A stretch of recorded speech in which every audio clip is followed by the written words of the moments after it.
आरंभ हुआ, यानी श्वास लेने में समस्या होने लगी, सो पूतना बार बार कह रही है कि अरे छोड़ो छोड़ो, यानी प्रभु को पकड़ करके भी छुड़ाना चाह रही है, तो प्रभु छोड़ नहीं रही है और बार बार कहे अरे बालक छोड़ो, अरे तुम हमें छोड़ो। कन्हैया बोले कि पूतना इतना जल्दी मैं किसी को पकड़ता नहीं, और एक बार यदि किसी को पकड़ लूं तो जब तक उसका कल्याण न हो जाए तब तक मैं छोड़ता भी नहीं। यही तो हमारी विशेषता है। इस प्रसंग को और अच्छे से समझने के लिए हम लोगों को 5 मिनट चलना होगा रामचरितमानस में। केवट वनवास के क्रम में जब प्रभु का चरण धुल रहा था, चरण धो रहा था बड़े आनंद में भर करके, तुलसी बाबा वहां कहते हैं ना कि अति आनंद उमगी अनुरागा, चरण सरोज पखारन लागा। तो चरण धो कैसे रहा है?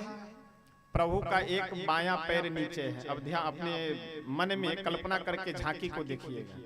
प्रभु का बायां पैर नीचे है, दाहिना पैर केवट अपने बाएं हाथ पे लेकर के और कठौते में जहां पानी जल रखा हुआ है उसी कठौते में नीचे नहीं अपने हाथ पे रखे और दाहिने पैर से जल रख रख करके बढ़िया से मज मज करके रगड़ रगड़ करके धुल रहा है।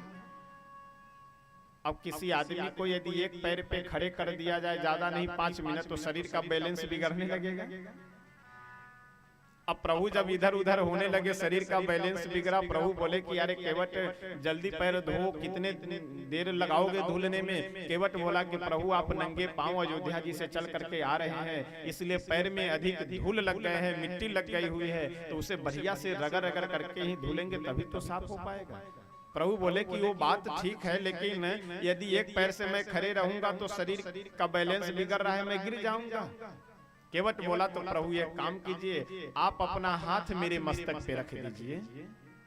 अब देखिए, एक अंगूठे को धुलने के लिए बड़े बड़े देवता लालायित रहते हैं, चरण कमल का दर्शन करने के लिए बड़े बड़े ऋषि मुनि महात्मा सैकड़ों हजारों वर्षों तक तपस्या करते हैं, तब जाकर उन्हें दर्शन मिलता है। और केवट रगड़ रगड़ करके और दोनों चरण धुल रहा है, और उसके बाद कह क्या रहा है कि आप मेरे माथे पे हाथ रख दीजिए, आप हमें पकड़ लीजिए। प्रभु बोले कि केवट ये बताओ, ऐसा भी तो हो सकता है कि तुम एक हाथ से मेरा चरण धुलो और एक हाथ से मुझे पकड़ लो, यानी मेरा हाथ ऐसे कर करके पकड़े रहो ताकि मेरा बैलेंस बिगड़े नहीं। केवट बोला कि प्रभु आप ठीक कह रहे हैं, यह भी हो सकता है, मैं भी आपको पकड़ सकता हूं तो आपका बैलेंस सही हो सकता है, लेकिन दोनों में अंतर है। आप हमें पकड़ेंगे उसमें और हम आपको पकड़ेंगे उसमें, दोनों में एक अंतर है। क्या अंतर है?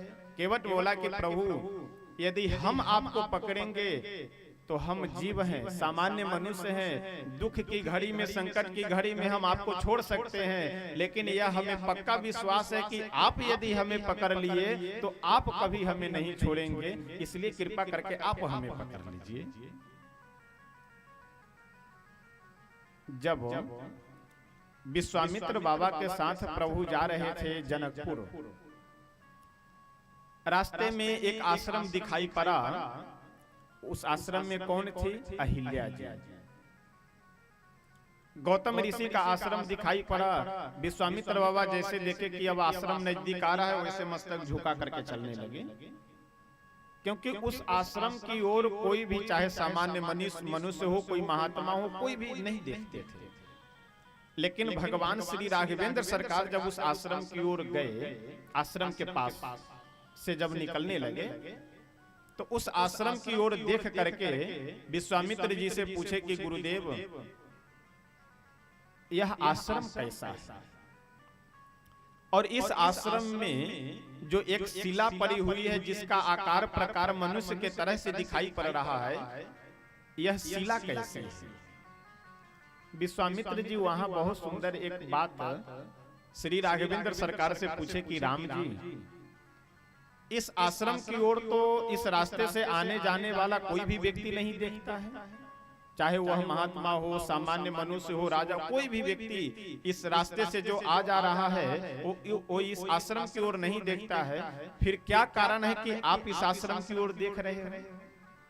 भगवान वहां बोले कि गुरुदेव, संसार के लोगों में और हम में, यानी मैं भगवान हूं, संसार के लोग जीव हैं। तो सांसारिक जीवों में और मेरे भगवान में यही अंतर है, जिसकी ओर कोई नहीं देखता है उसकी ओर मैं देखता हूं। यही तो हमारी विशेषता है। अब जिसकी ओर सब नहीं देखे उसकी ओर यदि हम भी नहीं देखे तो फिर हमारी विशेषता क्या रहेगी? यानी हारे के हरि नाम, जिसको कोई पूछने वाला नहीं है उसे हमारे श्री ठाकुर जी पूछते हैं, जिसे कोई देखने वाला नहीं है उसे हमारे प्रभु देखते हैं, और जिसे एक बार देख दिए, जिसे एक बार पकड़ लिए, जब तक उसका कल्याण न हो जाए तब तक फिर उसे वह छोड़ते नहीं। और वास्तव में हम लोगों को भी यह सोच करके भगवान की भक्ति करनी चाहिए, भगवान से प्रेम रखना चाहिए, भगवान के चरणों में अपने मन को लगाना चाहिए कि कितने दयालु हैं, कि किसी तरह से यदि हम एक बार अपने आप को उनके चरणों में समर्पित कर दे तो फिर निश्चित आज न कल, कल न परसों हमारा कल्याण हो सकता है। लेकिन हम लोग केवल संसार में ही रह करके, केवल संसार के विषयों में ही रह करके अपने समय को निरर्थक व्यतीत करते रहते हैं।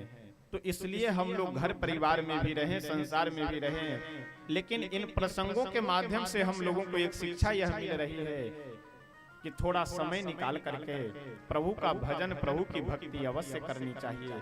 धीरे धीरे धीरे धीरे जब आप करते रहेंगे तो इसकी व्यवस्था बढ़ती जाएगी, और जिस दिन पूर्ण रूप से समर्पित हम लोग प्रभु के चरणों में हो गए, उसके बाद में जैसे पूतना का जब तक कल्याण नहीं कर दिए प्रभु तब तक छोड़े नहीं, उसी तरह से जब तक हम लोगों का भी कल्याण नहीं हो जाएगा तब तक प्रभु हमें आपको नहीं छोड़ेंगे। आइए, एक बहुत सुंदर भजन है, उसे गा करके तब आगे बढ़ेंगे। काहे फंस गइल बार,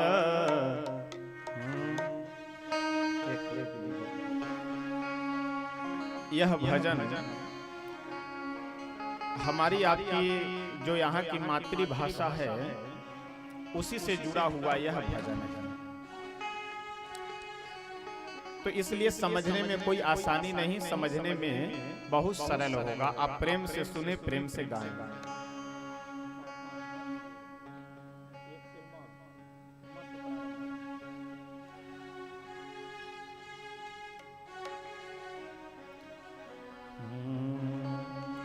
काहे फंस गइल बाड़ माया के बजरिया में, काहे फंस गइल बाड़ माया की बजरिया, काहे फंस गइल बाड़ माया के बजरिया में, काहे फंस गइल बाड़ माया के बजरिया, काहे फंस गइल बाड़ माया के बजरिया में, काहे फंस गइल बाड़ माया के बजरिया में, काहे फंस गइल बाड़ माया के बजरिया में, काहे फंस गइल बाड़ माया के बजरिया में।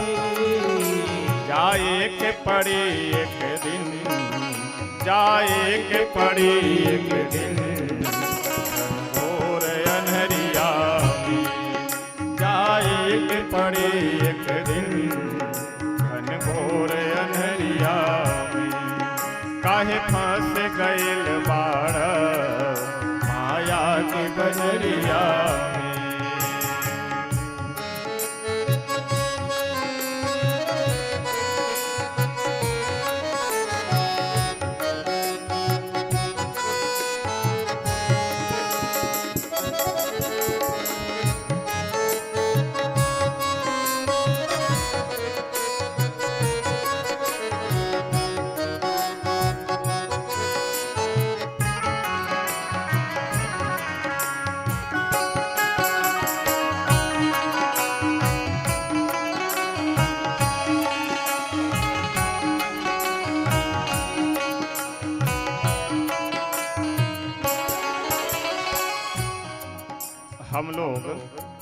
अपने जीवन में जिन जिन वस्तुओं का अभिमान कर करके रखे रहते हैं, यदि विचार पूर्वक देखा जाए, ईमानदारी से विचार किया जाए, तो उन वस्तुओं की कोई हमारे जीवन में न महत्व है और ना ही वह टिकाऊ है। कब कौन सी वस्तु चली जाए, हम बहुत धनवान हैं लेकिन कब धन चला जाएगा कोई ठीक नहीं है। तो अभिमान सांसारिक वस्तुओं का नहीं, अभिमान यह होना चाहिए कि हम भगवान के भक्त हैं। मत कर तू इतना गुमान, उड़ जाए सब हवा समान। मत कर तू इतना गुमान, उड़ जाए सब हवा। मत कर तू इतना गुमान, उड़ जाए सब हवा समान। मत कर तू इतना गुमान, उड़ जाए सब हवा समान। केहू काम न आई ओह दिन, केहू काम न आई ओह दिन। धर्म के डगरिया केहू काम न आई ओह दिन। धर्म के डगरिया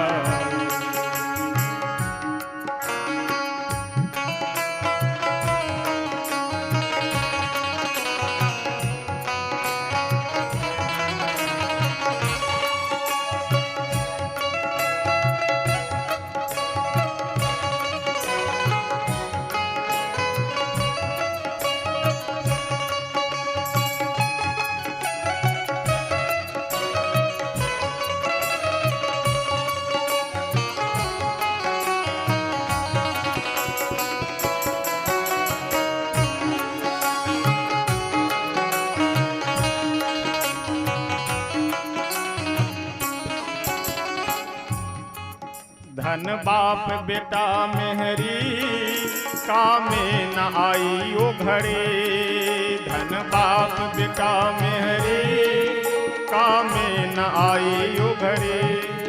धन बाप बेटा मेहरी, कामे न आई ओ घड़ी। धन बाप बेटा मेहरी, माथा पर ले जइब, माथा पर ले जइब। बस पाप गठरिया में, माथा पर ले जइब। पाप गठरिया में काहे फंस गइल बाड़, माया के बजरिया में।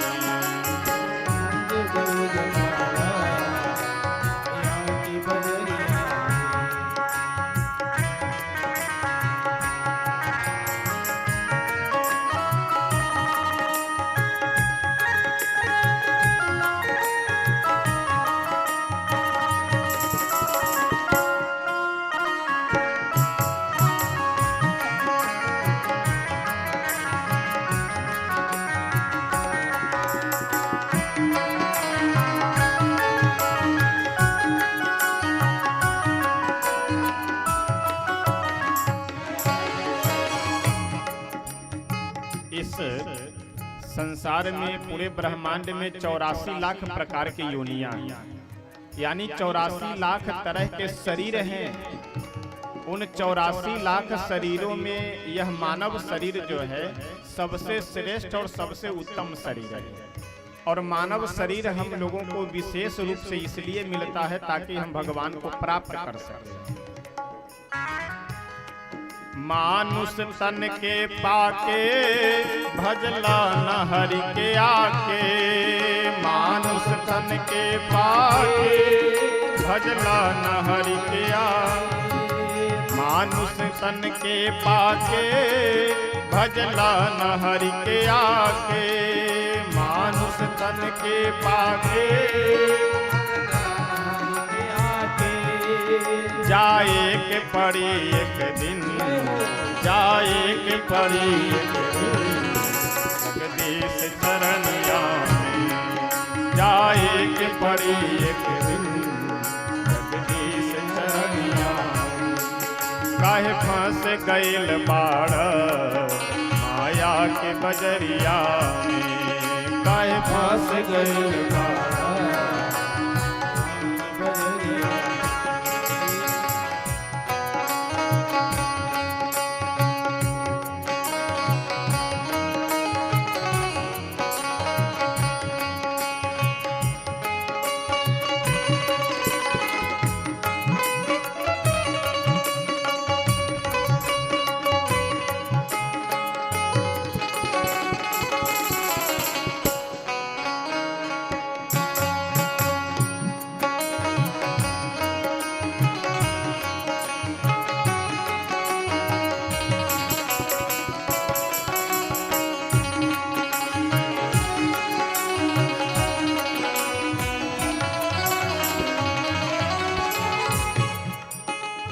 फंस गइल बाड़ा माया के बजरिया में, काहे फंस गइल बाड़ा माया के बजरिया में, काहे फंस गइल बाड़ा माया के बजरिया में, काहे फंस गइल बाड़ा माया के बजरिया में। जाए के पड़ी एक दिन, जाए के पड़ी एक दिन घनघोर अनहरिया में, जाए के पड़ी एक दिन घनघोर अनहरिया में, काहे फंस गइल बाड़ा माया के बजरिया में, काहे फंस गइल बाड़ा बजरिया, काहे फंस गइल बाड़ा माया के बजरिया। श्री राधा कृष्ण भगवान की। जाए के पड़ी एक दिन घनघोर अंधरिया में। इस संसार में दो वस्तुओं के अलावे बाकी और कोई भी वस्तु सत्य नहीं है। सत्य एक जन्म है कि हम लोगों को न चाहते हुए भी जन्म लेना है संसार में, और मृत्यु भी सत्य है। हम लोग कितना भी अपने आप को बचाने का प्रयास कर ले, लेकिन जिस दिन मृत्यु आई उस दिन हम बच नहीं सकते हैं। एक मेडिकल लाइन में शायद माइकल जैक्सन या कुछ इस तरह से नाम था उसका, जो बहुत पैसे वाले व्यक्ति थे, अपने लिए कितने लोगों को खरीद करके, यानी जितना पैसा चाहे उतना पैसा दे करके रखे हुए थे अंग दान करने के लिए, कि यदि हमें किसी किडनी वगैरह की आवश्यकता हो तो वो हमें दे सके। भोजन करना है, जल भी पीना है, 10-10, 20-20 डॉक्टरों के जांच करने के बाद वह व्यक्ति भोजन करता था, और उसकी हार्दिक इच्छा यह थी कि हम 150 वर्ष तक जिए। लेकिन फिर भी शायद 50-60 वर्षों में ही वो चले गए थे। यानी हम कितना भी अपने आप को सुरक्षित और बचाने का प्रयास करें, लेकिन जिस दिन मृत्यु है उस दिन हम बच नहीं सकते। एक बहुत सुंदर श्लोक है, अजराम रवत प्राज्ञो विद्यामर्थं च चिंतयेत गृहीत इव केशेषु मृत्युना धर्ममाचरेत। मैं अजर अमर हूं यह सोच करके एक विद्यार्थी को विद्या अध्ययन करना चाहिए, पढ़ना चाहिए। यदि विद्यार्थी यह सोच ले कि पढ़तन से हो मर्तन और न पढ़तन से हो मर्तन, तो विद्यार्थी छात्र क्या पढ़ सकता है? विद्यार्थी यदि यह सोच ले, छात्र यदि अपने मन में यह विचार कर ले कि जो पढ़ेगा उसे भी एक दिन मरना है और जो नहीं पढ़ेगा उसे भी मरना है, तो क्या होगा? पढ़कर फालतू के काम है। तो विद्या अध्ययन कर सकता है, कभी नहीं कर सकता है। तो एक स्टूडेंट को, छात्र को, विद्यार्थी को यह सोच करके पढ़ना चाहिए कि मैं अजर अमर हूं, मैं कभी मरने वाला नहीं। और एक मनुष्य को, हम आप मनुष्यों को यह समझ करके धर्म करना चाहिए कि मृत्यु हमारे केसों को पकड़ रखी है और कब झटक दे कोई ठीक नहीं। इसलिए मैं बार बार कहता हूं ना कि हमारे आपके पास जो समय हो, 10 मिनट, 20 मिनट, आधा घंटे प्रतिदिन, वह निकाल करके कुछ पूजा पाठ, भजन आदि करना चाहिए। लेकिन हम लोग आशा पाले क्या रहते हैं कि जब बुढ़ापा आएगा तब तो फिर एकदम जुट करके भजन करेंगे, और पता लगे कि बुढ़ापा आने से पहले कहीं राम नाम सत्य हो गया, अथवा बुढ़ापा यदि आ भी गया तो आज पेट सही नहीं है, तो कल खोपड़ी सही नहीं है, तो आज घुटने में दर्द है, तो शरीर के भजन से ही फुर्सत नहीं रहता है। ये हम लोगों की गलत धारणा है। देखिए, गधे की 108 गलत धारणा होती है, गलत फहमी होती है गधे की, और वही गलत फहमी हम लोगों के भी मन में, बुद्धि में बैठी हुई रहती है। एक दो गलत फहमी मैं आपको बताता। हम लोग आशा लगा करके रखे रहते हैं। कैसी आशा? कि जब हम अपने जन करेंगे, ये सब तमाम तरह की आशाएं लगा करके रखे रहते हैं। बेटा मेरा बड़ा हो जाएगा तो मेरी सेवा करेगा। इस तरह से तमाम हम लोग संसार में आशा भरोसा लगा करके रखते हैं, और ये सारे आशाएं भरोसाएं ये सब केवल हम लोगों की गलत फहमी है, गलत धारणा है। उसी तरह से जैसे गधे की गलत धारणा होती है, धोबी उससे खूब काम ले, खूब सामान लोड कर करके उसके ऊपर लाद कर करके और नदी के किनारे लेकर के जाए कपड़े को धुलने के लिए। एक दिन वह गधा गया नदी के किनारे, और धोबी उस गधे से जितने सामान लादे हुआ था गधे के ऊपर, उस गधे से उतार करके और गधे को छोड़ दिया कि जा करके तुम चरो। वह गधा घास चरते हुए जब आगे बढ़ा तो एक जंगली गधा उसे मिल गया। तो धोबी का गधा बहुत दुबला पतला था और जंगली गधा खूब खाया पिया मोटा तगड़ा था। धोबी के गधे को देख करके वह जंगली गधा बोला कि अरे भाई साहब, आप बहुत दुबले पतले लग रहे हो, क्या बात है? धोबी का गधा बोला, अरे भाई क्या बतावे, मेरा मालिक बहुत निर्दयी है, बहुत काम लेता है और खाने को ठीक से नहीं देता है। तो जंगली गधा बोला, तो तुम बड़े मूर्ख आदमी हो, छोड़ क्यों नहीं देते? मालिक को छोड़ दो, आ जाओ मेरे साथ जंगल में, बढ़िया कुछ काम नहीं करना, केवल मस्ती से खाओ और आनंद से रहो। धोबी का गधा बोला कि तुम नहीं जान रहे हो, वहां भले ही हमें खाने को कम मिलता है और हमारे लिए वहां समस्या है, मेरा मालिक हमसे बहुत काम लेता है, लेकिन वहां हम एक आशा लगा करके रहते हैं। जंगली गधा बोला, आशा? कैसी आशा? धोबी का गधा बोला कि ऐसा है, मेरा जो मालिक है ना धोबी, वो जब अपनी बेटी के ऊपर नाराज होता है तो कभी कभी कहता है कि तुम सुधर जाओ, नहीं तो तुम्हारा विवाह किसी गधे के साथ में करवाएगा। तो गधा बोला कि इसी आशा में वहां बैठे हुए हैं कि किसी दिन कहीं हमारा नंबर लग जाए। आप विचार कीजिए, एक गलत धारणा है कि नहीं?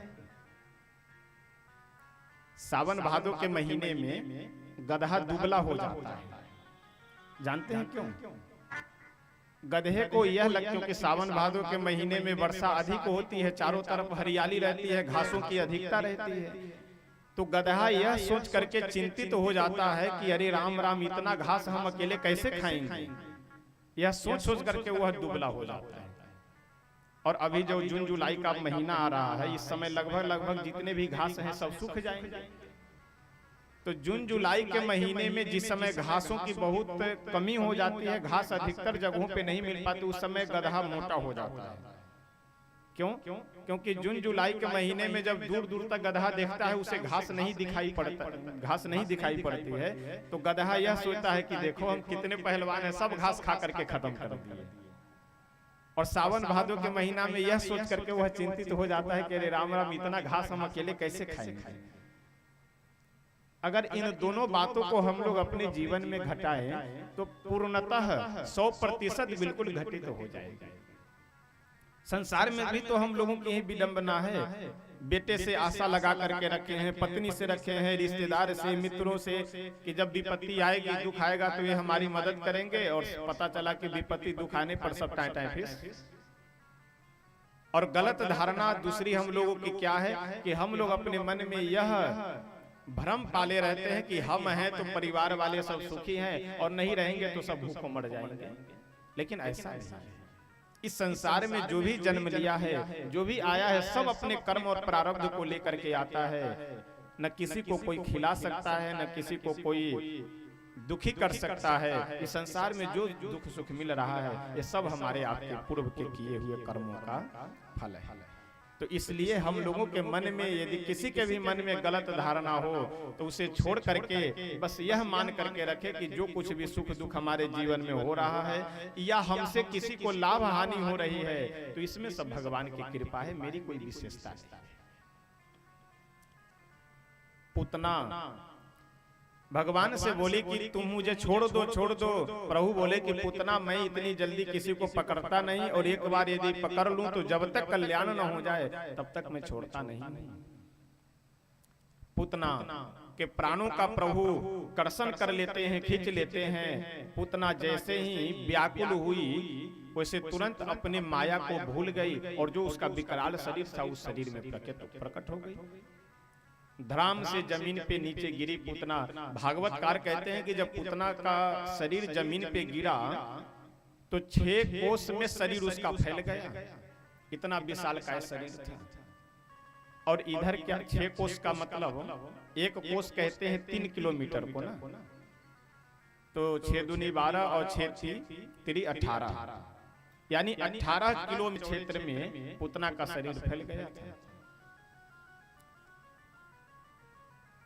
जिस समय पूतना ब्रज में आई और यह घटना घटित हुई, उससे पहले नंद बाबा अपने सभी गोपों के साथ, मित्रों के साथ चले गए थे मथुरा कंस को कर देने के लिए।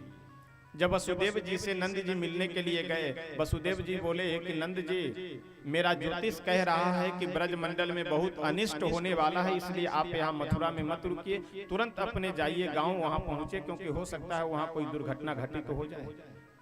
नंद बाबा वसुदेव जी की बातों को मान करके वहां से आए। नंद गांव जब यहाँ आए तो देखे कि चारों तरफ बिल्कुल रोआ काना मचा हुआ है, चारों तरफ हाय हाय मचा हुआ है, और एक विशाल काय राक्षसी गिरी पड़ी है, और उसी के यानी पूतना के छाती पे ही भगवान खूब किलकारी मार करके हंस रहे हैं और खेल रहे हैं। किसी ने प्रभु से पूछा कि प्रभु, आप पूतना का वध करके और आप प्रसन्न हैं, खेल रहे हैं? प्रभु बोले कि मैं खेल नहीं रहा हूं, मैं पूतना को समझा रहा हूं कि देखो, बच्चे का स्वभाव होता है दूध पीना, और तुम ही तो आकर के हमसे बोली थी कि तुम दूध पी लो, और मैं दूध पिया, अब तुम्हारे प्राण निकल गए, इसमें मेरा क्या अपराध है? यानी इस संसार में जो कोई भी व्यक्ति यदि हमसे या किसी के भी कारण सुख दुख पा रहा है तो वह अपने कर्मों से पा रहा है। यदि हम कुछ सुख दुख पा रहे हैं तो किसी व्यक्ति विशेष के कारण नहीं, अपने कर्मों के कारण हम पा रहे हैं। नंद बाबा प्रयास कर करके, उपाय करके कन्हैया को पूतना के छाती से नीचे उतारे, पूतना के अंगों को छोटे छोटे टुकड़ों में काट करके, और जो लकड़ियां यानी जितने वृक्ष टूटे थे उन सभी वृक्षों को रख करके पूतना के शरीर को जला दिया गया। भागवतकार कहते हैं कि जब पूतना का शरीर जलने लगा तो प्रायः यह देखा जाता है कि चिता से दुर्गंध आती है। चिता से जो हवा आती है, यदि किसी मुर्दे को, लाश को जलाया जाए तो उसे दुर्गंध निकलता है। लेकिन भागवतकार कहते हैं कि पूरे ब्रज मंडल में पूतना का जब शरीर जला तो मानो कि इत्र छिड़का गया हो, इस तरह से सुगंधित वातावरण हो जाता है। श्री सुखदेव भगवान कहते हैं कि परीक्षित, जानते हो ऐसा क्यों हो रहा है? ऐसा इसलिए हो रहा है कि पूतना के शरीर को भगवान अपने कर कमल से और मुख कमल से स्पर्श कर लिए हैं, इसलिए पूतना का शरीर इतना पवित्र हो गया है कि उसके शरीर के सारे दोष समाप्त हो करके उसके शरीर के जलने के बाद दुर्गंध न निकल करके पूरे चारों तरफ सुगंधित हवा निकल रही है। भागवतकार बहुत सुंदर लिखते हुए कहते हैं, अहो वकीयं स्तनकालकूटं जिघांसया पाययदप्यसाध्वी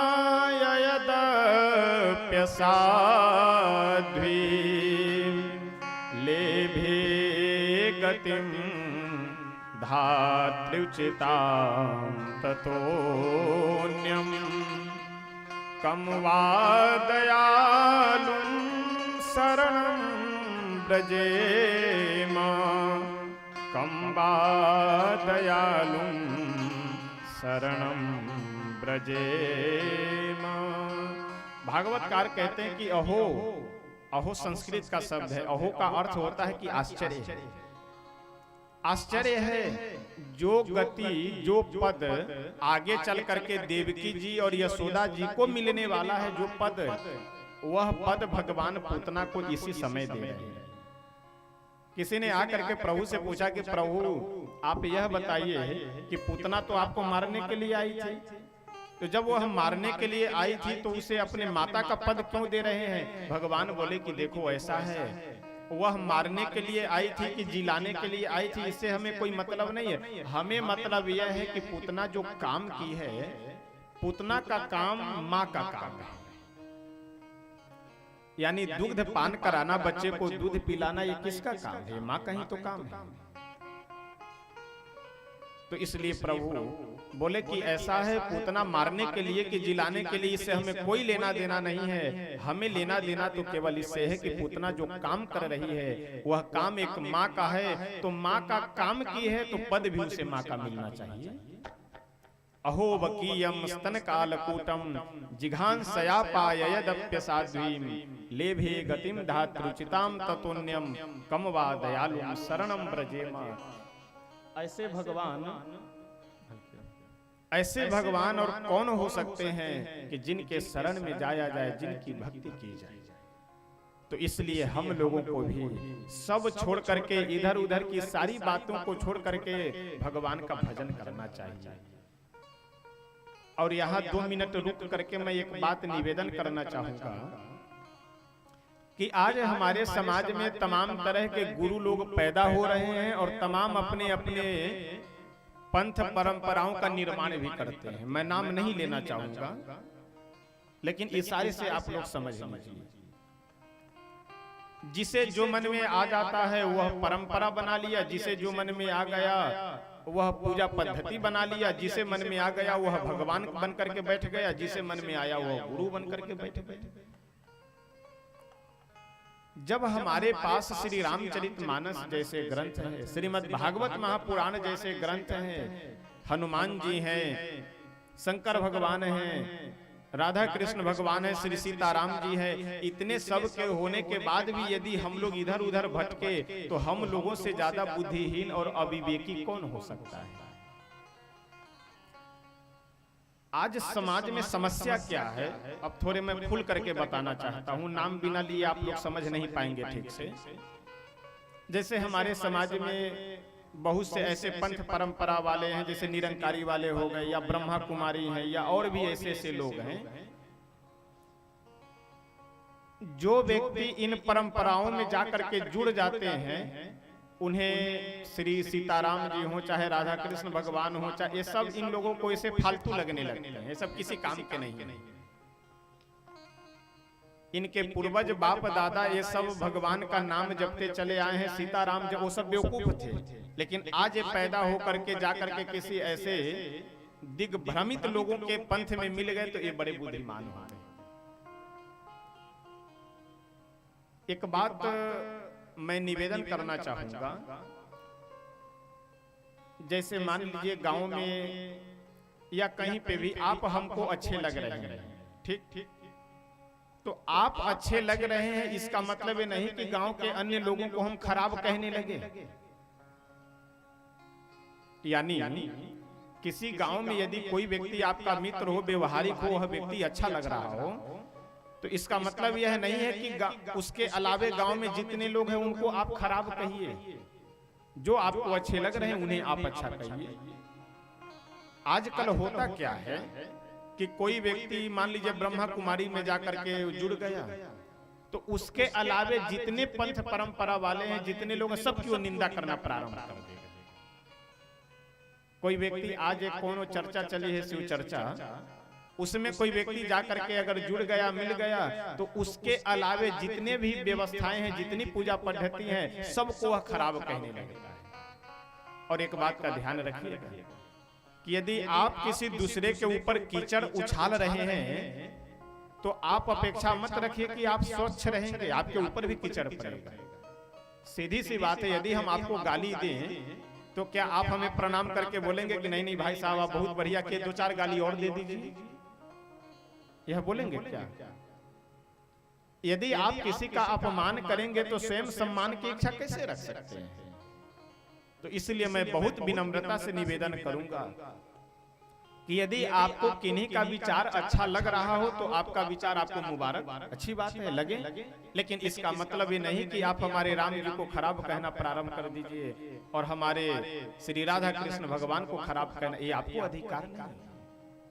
आपको जिनका विचार अच्छा लगता है उन्हें आप अच्छा कहें, लेकिन अन्य को खराब यदि आप कह रहे हैं तो आप फिर भक्ति नहीं, आप भटके हुए व्यक्ति हैं, बुद्धिहीन आदमी है, बुद्धिजीवी नहीं है आप। और ईमानदारी से मैं यदि निवेदन करूं तो वास्तव में जो हमारी परंपरा प्राचीन व्यवस्था रही है उसके तहत जुड़ करके हमें भक्ति करनी चाहिए। अभी नहीं समझे ना। जैसे वैष्णव परंपरा जो हम लोगों की है, जिससे हम सब दीक्षित हैं, इस परंपरा का हजारों लाखों वर्ष पुराना इतिहास है। यानी जैसे श्री राम मंत्र जो कहते हैं ना, वैष्णव दीक्षा लेना, श्री राम मंत्र लेना, तो इस श्री राम मंत्र की परंपरा मैं बता रहा हूं कि कब से प्रारंभ हुई है। सबसे पहले भगवान श्री राघवेंद्र सरकार यह श्री राम मंत्र की दीक्षा माता जानकी जी को दी। जानकी जी हनुमान जी को दीक्षा दी, हनुमान जी ब्रह्मा जी को दिए श्री राम मंत्र की दीक्षा, ब्रह्मा जी नारद जी को दिए, और नारद जी के माध्यम से इस पृथ्वी पे श्री राम मंत्र की परंपरा आई। ऐसी हमारी प्राचीन हजारों लाखों वर्ष प्राचीन यह वैष्णव परंपरा है, अथवा भगवान भोले शंकर की जो परंपरा है शैव मंत्र, यह सब भी एक समय की परंपरा है। लेकिन 50 वर्ष पहले जो अपना विचार बना लिए, 100 वर्ष पहले जो समाज में आए, वह बड़े तीरंदाज हो गए, और हजारों लाखों वर्ष प्राचीन परंपरा जो हमारी, ये सब बेकार है।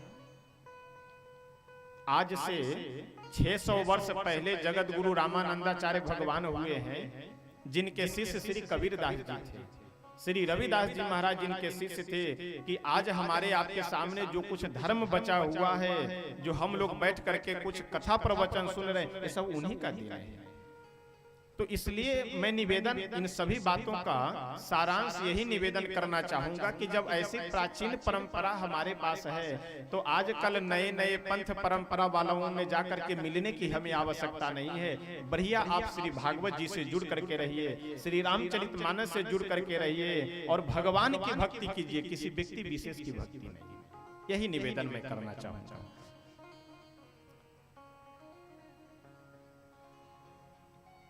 श्री भागवतकार कहते हैं कि संसार में ऐसा कृपालु दयालु कौन हो सकता है कि जिसके शरण में जाया जाए।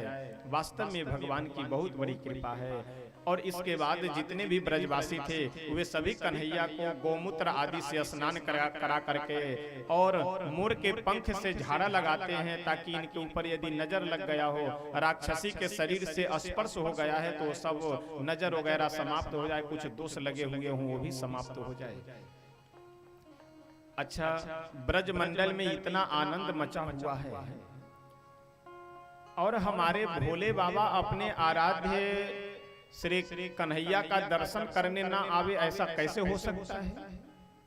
सभी देवता ऋषि मुनि वेश बदल बदल करके प्रभु का दर्शन करने के लिए आ रहे हैं, लेकिन जब पूतना की घटना हो गई तो प्रभु के पास किसी को नहीं जाने दिया जा रहा है, दूर से ही दर्शन करवा करके वापस कर दिया जाता है। यानी प्रतिबंध लग गया, कन्हैया के पास किसी को नहीं जाना है। भोले बाबा हमारे अपना डमरू त्रिशूल झोली सब उठाए कैलाश पर्वत से और चल पड़े नंद गांव के लिए। किस लिए? अपने आराध्य भगवान श्री कृष्ण का दर्शन लाभ प्राप्त करने के लिए। आइए हम सब एक भजन के माध्यम से श्रवण करते हैं कि भोले बाबा वृंदावन में आए हैं और आकर के बढ़िया अपने प्रभु का दर्शन लाभ प्राप्त करने की इच्छा लिए पहुंचे हैं। और क्या कर रहे हैं?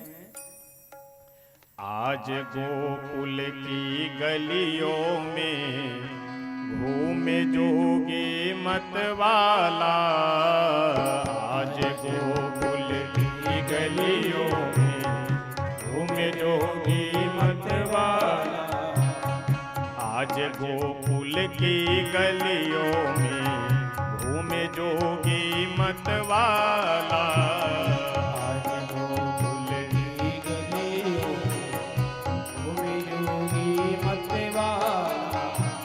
अलख निरंजन खड़ा पुकारे, अलख निरंजन खड़ा पुकारे, अलख निरंजन खड़ा पुकारे, अलख निरंजन खड़ा पुकारे, देखूंगा तेरा लाला, आज गोकुल की गलियों में घूमे जोगी मतवाला, गोकुल की गलियों में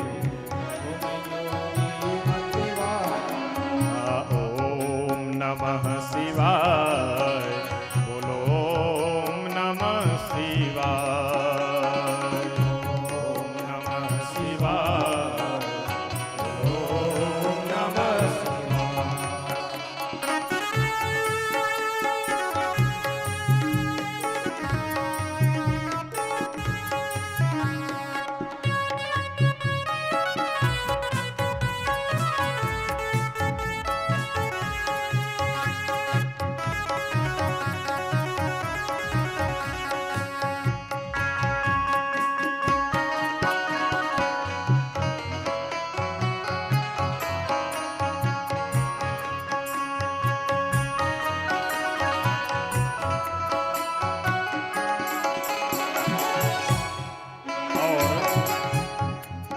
बाबा हमारे आए नंदगांव में और आ करके कहीं इधर उधर नहीं गए, सीधे नंद बाबा के द्वार पे पहुंच गए और बाएं हाथ में त्रिशूल लिए हैं, दाहिने हाथ में डमरू लिए हैं, बढ़िया बाघंबर पहने हुए हैं, पूरे शरीर में भभूति लगाए हैं और कांधे पे एक झोली लटकाए हुए हैं और जा करके नंद बाबा के दरवाजे पे खड़े हुए हैं।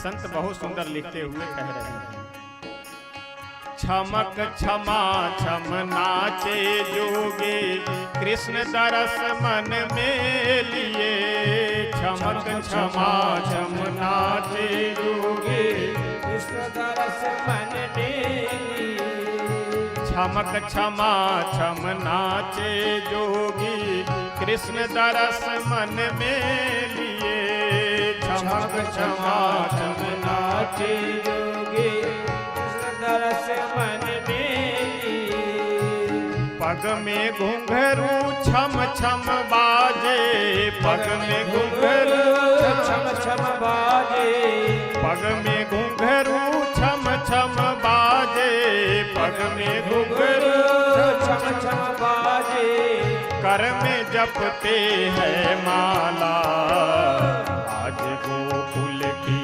गलियों में जोगी मतवाला, आज गोकुल की गलियों में जोगी मतवाला, ओम नमः शिवाय, बोलो ओम नमः शिवाय, ओम नमः शिवाय, ओम नमः शिवाय, ओम नमः शिवाय, बोलो ओम नमः शिवाय, ओम नमः शिवाय, ओम नमः शिवाय, आज गोकुल की गलियों में घूमे जोगी मतवाला, आज गोकुल की गलियों में। जोगी मतवाला। और भोले बाबा हमारे पहुंचे हैं कन्हैया का दर्शन करने के लिए, तो कैसा वेश बना करके आए हैं।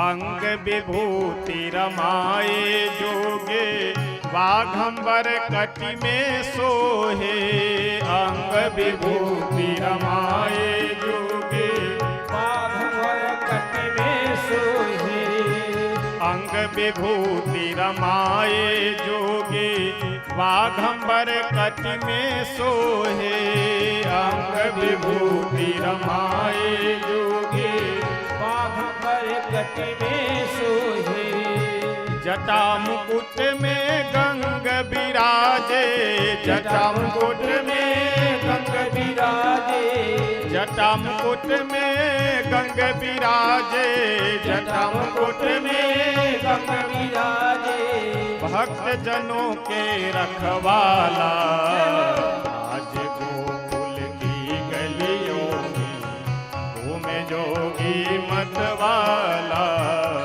आज गोकुल की गलियों में।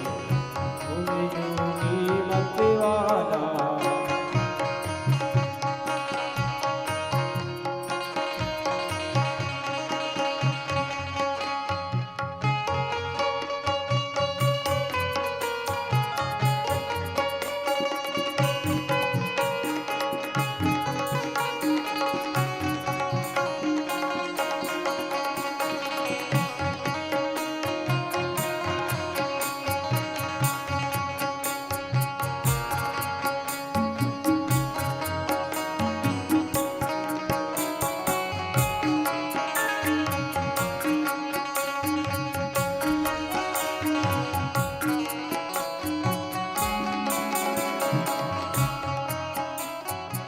यशोदा जी जब यह सुनी कि द्वार पे कोई बाबा आए हुए हैं तो बढ़िया पात्र में भिक्षा लेकर के आती है। अन्न रखे हैं, उसमें कुछ ऊपर से दक्षिणा रख करके भिक्षा देने के लिए आई। जैसे भिक्षा देने के लिए पास में गई, जो बाबा आए हुए हैं द्वार पे, वो मना कर दिए कि नहीं नहीं, हमें भिक्षा ये नहीं चाहिए, हमें कुछ और चाहिए। यशोदा जी बोली कि बाबा यह नहीं चाहिए तो क्या चाहिए? तो बाबा कह रहे हैं यशोदा जी से कि मैया ये अन्न हमें नहीं चाहिए, हमें तो जो चाहिए वह सुनो। क्या चाहिए? अपने सुत को दिखा दे मैया, योगी ने मन में ठाने। अपने सुत को दिखा दे मैया, योगी ने मन में ठाने। अपने सुत को दिखा दे मैया, योगी ने मन में ठाने। अपने सुत को दिखा दे मैया, योगी ने मन में ठाने। यशोदा जी बोली कि बाबा यह असंभव है, क्योंकि जब से पूतना की घटना हुई है तब से यशोदा जी रिस्क नहीं लेना चाह रही है। यशोदा जी बोली कि बाबा और जो कुछ भी मांगना हो मांग लीजिए, लेकिन मैं अपने पुत्र को नहीं दिखला सकती। लेकिन बाबा भी अड़े हैं कि हमें कुछ और चाहिए ही नहीं, हमें तो केवल आपके पुत्र का दर्शन करना है। लाख हटाओ पर ना मानो, लाख हटाओ पर ना मानो, लाख हटाओ पर न मानू, लाख हटाओ पर न मानो। देखूंगा तेरा लाला, आज गोकुल की गलियों में होगी होगी मत वाला। आज गोकुल की गलियों में होगी मत वाला। अलख निरंजन खड़ा पुकारे, अलख निरंजन खड़ा पुकारे। देखूंगा तेरा आज गोकुल की गलियों में होगी होगी मत वाला। आज गोकुल की गलियों में होगी होगी मत वाला।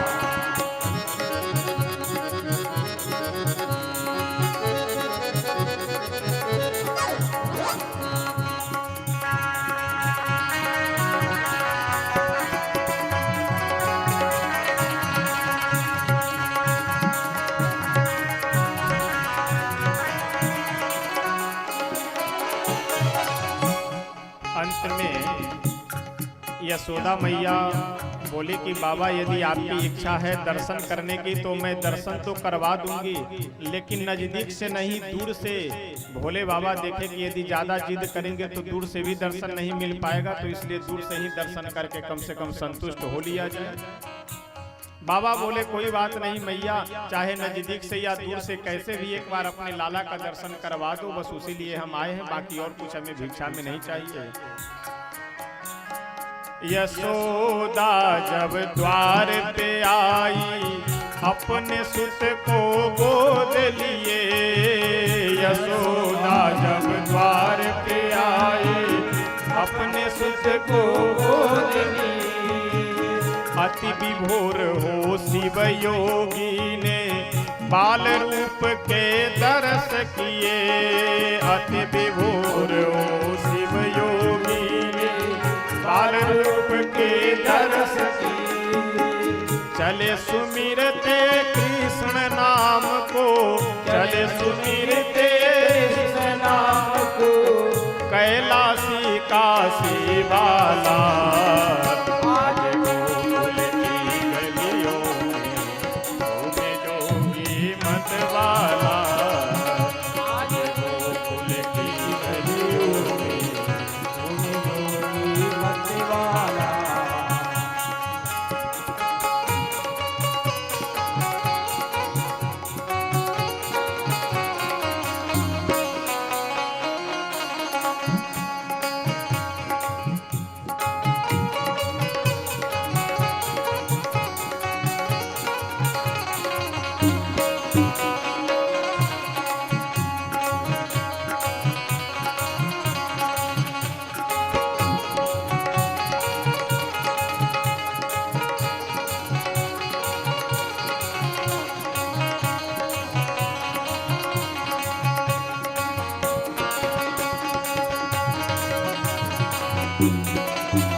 अलख निरंजन खड़ा पुकारे, अलख निरंजन खड़ा पुकारे, अलख निरंजन खड़ा पुकारे, अलख निरंजन खड़ा पुकारे, देखूंगा तेरा लाला अज गोकुल की गलियों में घूमे जोगी मत वाला, आज गोकुल की गलियों में घूमे जोगी मत वाला।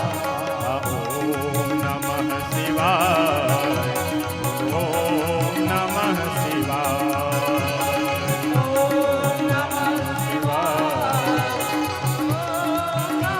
शिवाय, ओम नमः शिवाय, बोलो ओम नमः शिवाय, ओम नमः शिवाय, बोलो ओम नमः शिवाय, ओम नमः शिवाय, ओम नमः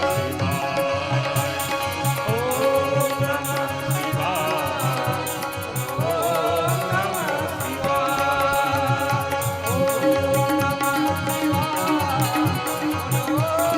नमः शिवाय, ओम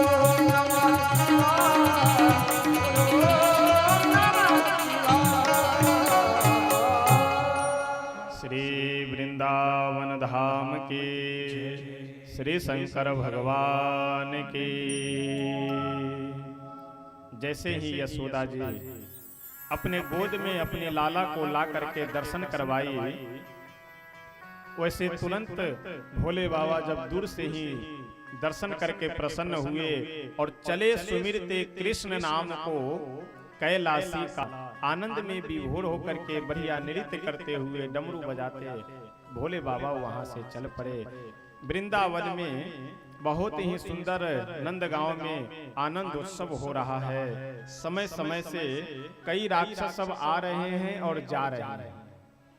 आ कहां से रहे हैं तो मथुरा से आ रहे हैं, कंस के द्वारा भेजे हुए, और जा कहां रहे हैं तो जा रहे हैं सब प्रभु के धाम। भगवान के हाथों भी यदि किसी की मृत्यु हो जाए तो वह कल्याणकारी ही होता है। जैसे चीनी का यदि कोई बहुत बढ़िया लड्डू हो, यदि उस लड्डू को हम बढ़िया बना करके गोलाकार बढ़िया आकार प्रकार में हम खाएं तो वह मीठा लगेगा, और उसको यदि हम फोड़ दे तो क्या वह खट्टा हो जाएगा? यानी उस लड्डू को चाहे हम ठीक से खाएं तब भी, या फोड़ करके खाएं, या टेढ़ा मेढ़ा, चाहे जिस तरह से भी यदि चीनी का शक्कर का लड्डू हम खाएंगे तो वह मीठा ही लगेगा। उसी तरह से प्रभु के चरणों में चाहे हम जैसे भी चले जाएं तो यह समझ लीजिए निश्चित कि कल्याण ही होना है, कभी कोई अहित कभी कुछ नुकसान नहीं होना है। एक दिन की बात है, जब कुछ दिन व्यतीत हुए तो कन्हैया पालने में लेटे हुए थे और लेटे लेटे करवट बदल लिए, और बच्चा यदि करवट बदल ले तो माता पिता को बहुत प्रसन्नता होती है, इसलिए कि यह अपंग नहीं होगा, शरीर इसका अंग प्रत्यंग सब सही है। और जब तक करवट नहीं बदलता है तब तक माता पिता के हृदय में यह चिंता लगी रहती है कि पता न कहीं शरीर में कुछ टेढ़ापन या कुछ अंगों में परेशानी तो नहीं है। तो करवट बदलने की खुशी में यशोदा मैया गई और जाकर के अपनी जितनी भी उनकी सहेलियां गोपियां थी उन सब को बुला करके लाई, और बढ़िया ढोल मजीरा सब लेकर के उत्सव मनाना प्रारंभ कर दी, गाना प्रारंभ कर दी। और भगवान को क्या किया, एक पालने में सुला करके और लेकर के गई एक सकट यानी बैलगाड़ी के नीचे रख देती है, सुला देती है। अच्छा, आजकल तो बैलगाड़ी बहुत कम होता जा रहा है, लेकिन आप सब तो बैलगाड़ी से अवगत होंगे ही। जब बैलगाड़ी को नीचे जमीन पे रखा जाता है तो आगे वाला भाग नीचे और पीछे का भाग ऊपर हो जाता था। तो ऊपर जब पीछे का भाग हो जाए तो नीचे जगह पर्याप्त रहता था। अब पालने को लेकर के यशोदा मैया गई और जाकर के उसी सकट यानी बैलगाड़ी के पीछे वाले भाग के नीचे रख दी कि यहाँ छाया रहेगी और शांति से यहाँ यह मेरा लाला आराम करेगा। और उस बैलगाड़ी के ऊपर बाजार में बेचने जाने के लिए बहुत से घड़े रखे हुए थे, और उन घड़ों में किसी में दूध, किसी में दही, किसी में मक्खन, ये सब रखे हुए थे। अब इधर यशोदा मैया अपनी सभी गोपियों के साथ उत्सव मना रही है, उधर प्रभु जग गए, सो रहे थे। अब जग करके जोर जोर से रोने लगे, चिल्लाने लगे, लेकिन कौन सुने, सब यहाँ सोहर और बधाई गाने में जुटी हुई है, और ढोल मजीरा भी बज रहा है, तो कोई सुनी नहीं रही।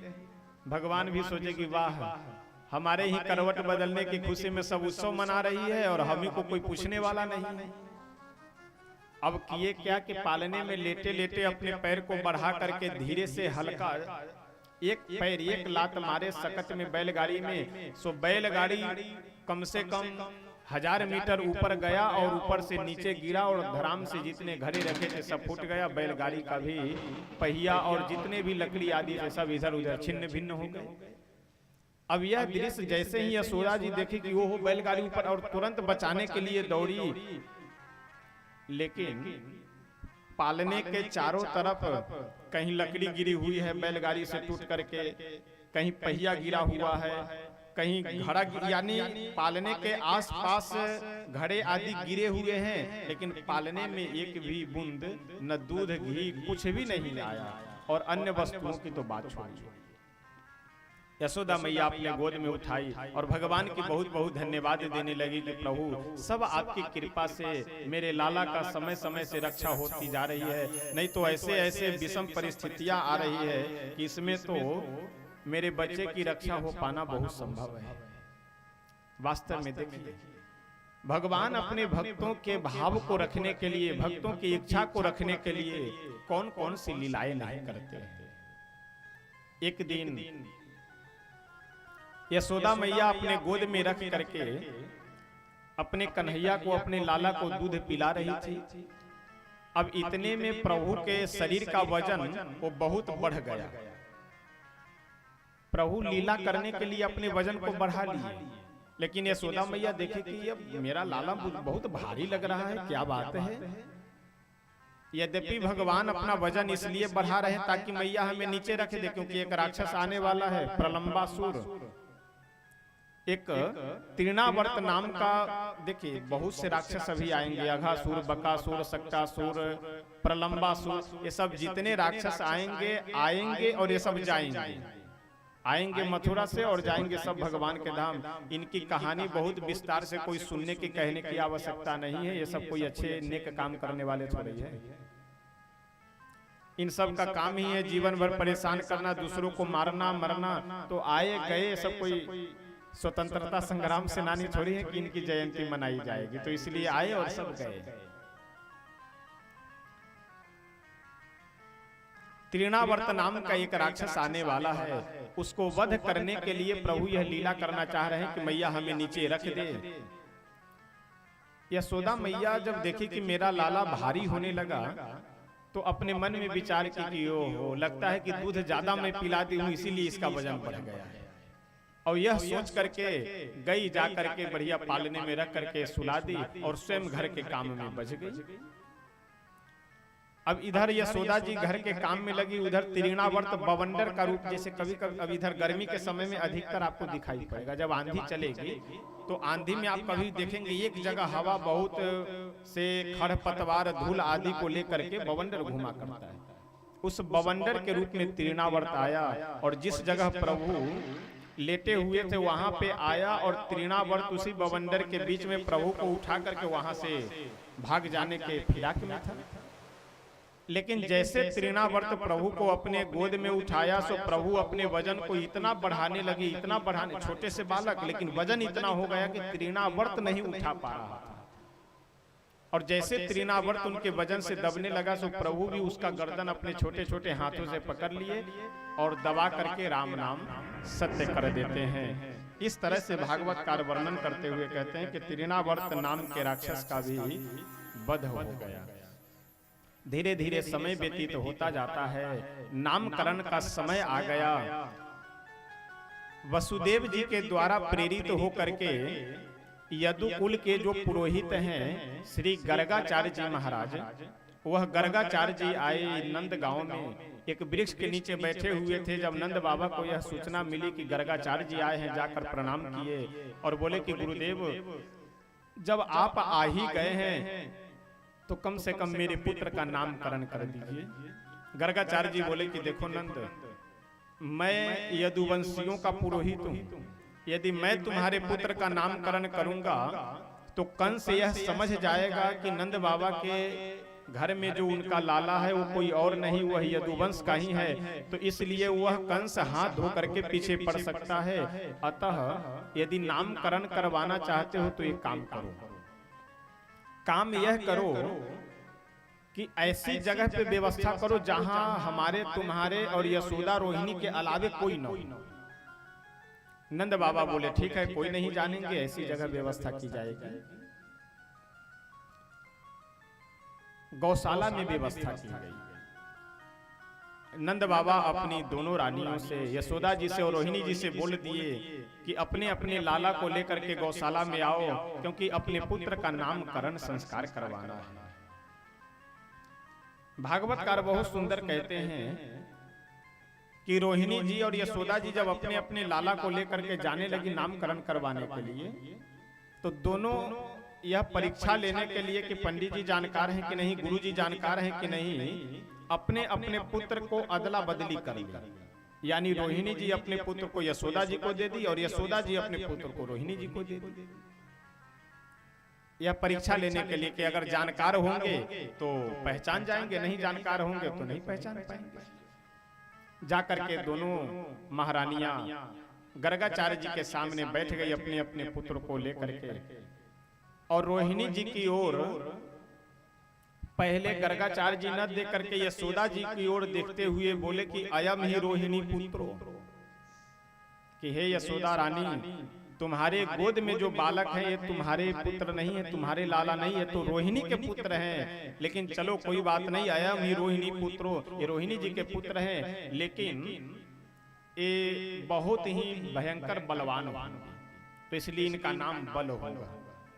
और बलवान के साथ साथ क्रूर और आतताई नहीं, ये सबको आनंद देने वाले होंगे, इसलिए इनका नाम राम राम होगा। राम का मतलब रमन्ते योगिनो यस्मिन इति रामः, अथवा जगतः सर्वान जीवान रमयति इति रामः, जो संसार के समस्त जीवों को आनंदित दे उसे राम कहते हैं। वैयाकरण सिद्धांत कौमुदी में राम शब्द की जब व्युत्पत्ति करते हैं भट्टो जी दीक्षित, तो राम शब्द की परिभाषा में राम शब्द की व्युत्पत्ति के बाद उसका अर्थ समझने के लिए पूरा एक श्लोक ही लिख देते हैं। रमन्ते अनंते नित्य आनंदे चिदात्मनि राम शब्द पदे नासौ पर ब्रह्मा भी धीयते। ये राम शब्द जो है ये कोई साधारण शब्द नहीं है, ये साक्षात भगवान का वाचक है, ब्रह्म का वाचक है। जिस तरह से ओम है उसी तरह से राम है। अब दोनों शब्दों को मिलाकर बल और राम दोनों को मिलाकर के क्या हो गया, बलराम। रोहिणी जी के गोद में जो बालक थे यशोदा जी के, उनकी ओर इशारा करते हुए गर्गाचार्य जी बोले कि बहुनी संति नामानी, इनके तो बहुत से नाम हैं। कोई वासुदेव कहते हैं, तो कोई नारायण कहते हैं, कोई विष्णु कहते हैं, कोई कुछ, इनके बहुनी संति नामानी, इनके बहुत से नाम हैं। लेकिन फिर भी मैं एक बढ़िया इनको चुन करके नाम रखूंगा। इनका नाम क्या होगा, कृष्ण। कृष्ण का क्या अर्थ है कि जो संसार के सभी जीवों को अपनी ओर आकर्षित कर ले, अपनी ओर खींच ले, उन्हीं का नाम कृष्ण। देखिए कितनी सुंदर बात है। हमारे सनातन धर्म में नाम रखने का भी एक संस्कार है, नामकरण संस्कार जिसे कहते हैं। गर्भाधान से लेकर के मृत्यु तक यानी अंत्येष्टि संस्कार तक बीच में कई संस्कार हैं, और कई संस्कारों में से एक गर्भाधान संस्कार भी है, और दूसरे में नाम रखने का भी एक संस्कार है। लेकिन आज तो जो मन में आया वह नाम रख लिए, जैसे जो मन में आया वह पुकारने ले लो। कहते ना प्यार का नाम है, अरे प्यार का नाम ही बेवकूफी का नाम है। वो प्रेम का नाम भी अच्छा होना चाहिए, जिसका कुछ अर्थ हो, सार्थक नाम होना चाहिए। अर्थ वाला नाम होना चाहिए, जो मन में आ जाए वही दुलार प्यार से, ये मूर्खता वाला नाम है। अब आप चाहे हिंदी के शब्दकोश या किसी भी भाषा के शब्दकोश को उठा करके देखिए और हमें चिंटू का अर्थ बता दीजिए कि चिंटू माने क्या होता है, पिंटू माने क्या होगा, ये कौन से शब्दकोश में या कहाँ, किसी हिंदी उर्दू संस्कृत किस आपको शब्दकोश में मिलेगा? फालतू के नाम। लेकिन फिर भी आज जगह जगह देखिए कि लगभग लोग नाम रखे रहते हैं। तो नाम अच्छा होना चाहिए, अर्थ वाला नाम होना चाहिए। किसी गांव में एक आदमी का नाम था ठनठन पाल। क्या नाम था? ठनठन पाल। एक महात्मा आए और आकर के बोले कि देखो तुम्हारा ये ठनठन पाल नाम है, सही नहीं है, नाम तुम कुछ और रख लो। ठनठन पाल बोला तो महाराज आप ही अपना कुछ विचार करके नाम बता दीजिए, वही नाम हम रख लेंगे।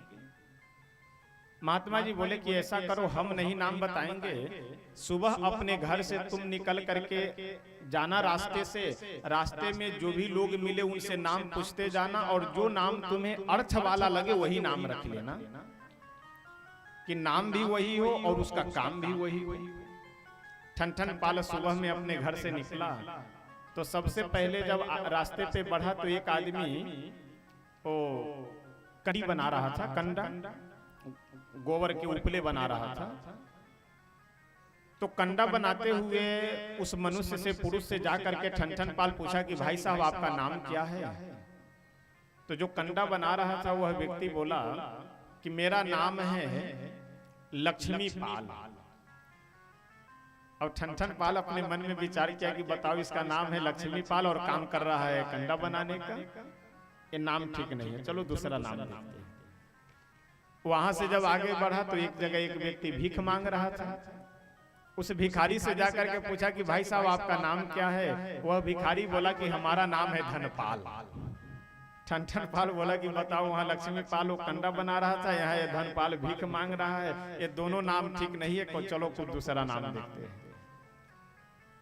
वहां से जब आगे गया तो एक जगह एक आदमी की मृत्यु हो गई थी, 100-150 लोग उसे लेकर के जा रहे थे।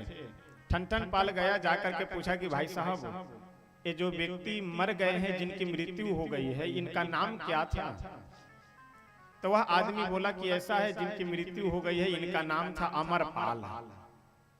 अब तो ठनठन पाल की खोपड़ी खराब हुई, वो बोला कि जितने लोग मिल रहे हैं नाम कुछ और काम कुछ और, अब नाम नहीं बदलना है, चलो वापस है। और वापस आया तो आकर के महात्मा जी बोले कि क्यों तुमने अपना नाम बदला कि नहीं? ठनठन पाल बोला कि महाराज संसार की बड़ी विडंबना है, लक्ष्मी पाल कंडा रचे, भीख मांगे धन पाल और अमर पाल दुनिया से चले। ठीक है ठनठन पाल, नाम बदलने की जरूरत नहीं है, मेरा ठनठन पाल नाम ही ठीक है। आज यही विडंबना, यही समस्या है समाज में, नाम कुछ और काम कुछ और नाम भी ऐसे ऐसे रखे जा रहे हैं कि जिसका ना कोई अर्थ ना कोई मतलब। एक बार एक सज्जन कह रहे थे कि बच्चों का नाम भगवान से संबंधित नहीं रखना चाहिए। जानते हैं क्यों? क्योंकि कई बार यदि नाम है किसी का रमेश, तो रमेश तो भगवान का नाम है, और लोग उसे समाज में बुलाते हुए कहते अरे ओ रमेश वाह इधर आओ, कहते हैं ना। इसीलिए लोग तर्क देते हुए कहते हैं कि भगवान का नाम नहीं रखना चाहिए, क्योंकि कई बार लोग अपशब्द बोल करके भी बुलाते हैं। तो देखिए, मैं निवेदन यही करूंगा कि भगवान का नाम यदि हम रख रहे हैं और मेरे मन में ये विचार आ रहा है कि नाम नहीं रखना चाहिए, क्योंकि कई बार उल्टे सुलटे नामों को करके लोग बुलाते हैं, तो यहाँ बदलने की आवश्यकता अपनी भाषा है, नाम बदलने की आवश्यकता नहीं। यदि किसी का नाम रमेश है तो आप रमेशवा क्यों बोलेंगे? रमेश जी बोलिए, रमेश बाबू कह करके बुलाइए। तो बदलने की आवश्यकता अपनी भाषा को है, न कि नाम को बदला जाए। नाम तो भगवान से जुड़ा हुआ और देवताओं से जुड़ा हुआ ही होना चाहिए, कोई भी कभी भी नाम। तो इसलिए मैं निवेदन यही करूंगा कि नाम कभी भी आप अपने परिवार में, नाम का जीवन में बहुत प्रभाव पड़ता है, इसीलिए नाम अच्छा रखना चाहिए। नामकरण संस्कार हो गया। जब यशोदा जी और रोहिणी दोनों अपने घर की ओर चलने लगे, यशोदा जी रोहिणी जी से बोली कि ऐसा है बहना गुरु जी जो नाम रखे हैं बलराम और कृष्ण, यह नाम बोलने में तो हमारी जिह्वा ही लटपटा जाएगी। तो इसलिए हम एक अपने दोनों को बुलाने के लिए अपने विचार से अलग नाम रखेंगे। तुम्हारे पुत्र का नाम बलराम गुरु जी रखे हैं, ठीक है, बुलाया यही जाएगा, लेकिन एक प्रेम से हम इन्हें बलुआ कह करके बुलाएंगे। और मेरे लाला जिनका नाम कृष्ण रखे हैं, इनको हम कनुआ कह करके बुलाएंगे, यानी कनुआ बलुआ बढ़िया हमारे लिए नाम रहेगा, यही कह करके बुलाएंगे। धीरे धीरे समय व्यतीत तो होने लगा। अब प्रभु अपने दोनों हाथ और घुटने के बल से चलने लगे। एक दिन नारद जी महाराज आए प्रभु का दर्शन करने के लिए, तो प्रभु उस दिन किए क्या कि अपने घुटने के बल घुटरुगनी चाल से चलते हुए चले गए दरवाजे पे। और जब दरवाजे पे गए तो पुराने समय में आप लोग जानते हैं, आज भी कई आपको ऐसे बड़े मकानों में चौखट मिलेंगे कि उस चौखट पे आप आराम से सो सकते हैं। कम से कम 1.5 फीट चौड़ा और 1.5 फीट ऊंचा चौखट आपको मिलेंगे। छोटे से भगवान हमारे चौखट के पास गए। यह प्रसंग मैं इसलिए सुनाना चाह रहा हूं कि कभी हृदय में अपनी इस झांकी को जब अकेले बैठिए तो चिंतन कर करके देखिएगा कि प्रभु हमारे सांवले सलोने हैं, दोनों हाथों में कंगन पहने हुए हैं, पैर में भी कंगन पहने हैं, कमर पे उसे डांडा बोलते हैं ना इधर, जो बच्चों को या बड़े लोग भी जो पहनते हैं वह पहने हुए हैं, और बाकी एकदम दिगंबर है, छोटे से बच्चे हैं। और घुटरुगनी चाल चलते हुए दरवाजे पे गए और दरवाजे के उस पार जाना चाह रहे हैं। तो इसलिए धीरे धीरे प्रयास करते करते किसी तरह प्रयास करके चौखट को पकड़ कर खड़े तो हो गए। लेकिन अब प्रभु जब खड़े हुए तो इनके गर्दन के बराबर चौखट है, और अगल बगल में सहारा लेकर के किए क्या कि किसी तरह से चौखट के ऊपर चढ़ गए। बहुत प्रयास करने के बाद चौखट के ऊपर चढ़ गए। अब चौखट के ऊपर चढ़ तो गए, लेकिन जब उतरने की बात हुई तो अब कैसे उतरे? कूद भी नहीं सकते हैं, चोट लग जाएगी। तो किए क्या कि चौखट पे बैठे और चौखट के इस पार उतरना है, तो इस पार के चौखट के दोनों हाथों से पकड़ करके और सोचे कि पैर नीचे करते हैं तो पैर जमीन में जब सट जाएगा तो फिर छोड़ देंगे। अब आप विचार कीजिए कि जब गर्दन के बराबर चौखट ही है और दूसरे भाग को यदि पकड़ ले रहे हैं और दूसरे तरफ पैर नीचे किए हैं, तब तो ऊपर लटके हुए रहेंगे, नीचे पैर ही नहीं पहुंच पाएगा जमीन तक। अब प्रभु इसी उपाय को कर करके चौखट को पकड़ कर दूसरे तरफ लटके हुए हैं कि जमीन यदि पैर के पास में आ जाए तो हाथ छोड़ दे, लेकिन अब नीचे बहुत इधर उधर पैर डुला रहे हैं, कहीं जमीन समझ भी नहीं आई। अब उसी चौखट पे लटके हुए हैं।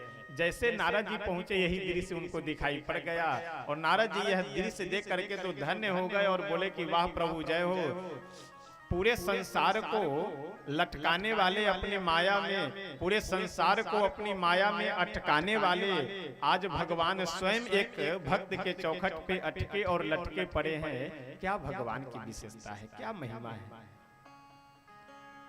जब बार बार प्रयास करने के बाद भी नहीं उतर पाए तो प्रभु रोना धोना प्रारंभ कर दिए। जैसे रोना गाना प्रारंभ किए तो माँ यशोदा जी आई और गोद में उठा करके लेकर चली गई। इसी तरह से अनेक बाल लीलाओं के माध्यम से प्रभु हमारे सभी ब्रजवासियों को आनंद दे रहे हैं।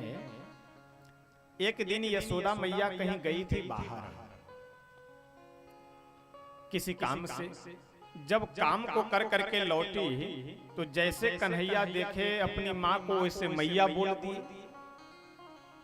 आज पहली बार अपने पुत्र मुख से मैया शब्द सुन करके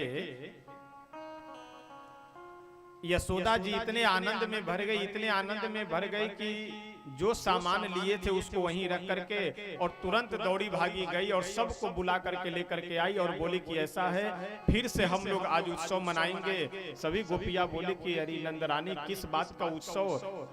यशोदा जी बोली कि आज मेरा लाला मुझे मैया कह करके बुलाया है, इसलिए उत्सव मनाया जाएगा। और सभी ब्रज की गोपियां आकर के नंद बाबा के भवन में उत्सव मनाना प्रारंभ कर दी।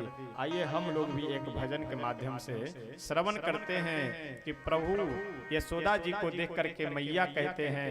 इतने में बलराम जी भी कहीं से घुटडुगनी चाल चलते हुए आ गए। बलराम जी को देख करके भैया बोल दिए, और नंद बाबा भी कहीं से घूमते फिरते आए तो नंद बाबा को देख करके बाबा बोल दिए।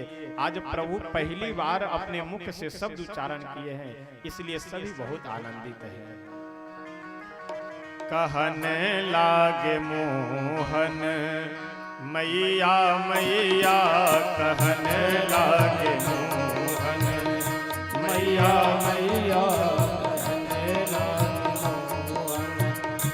मैया मैया मैया मैया मैया रे मैया, मैया मैया मैया मैया मैया रे मैया, कहने लागे मोहन मैया मैया, कहने लागे मोहन मैया मैया।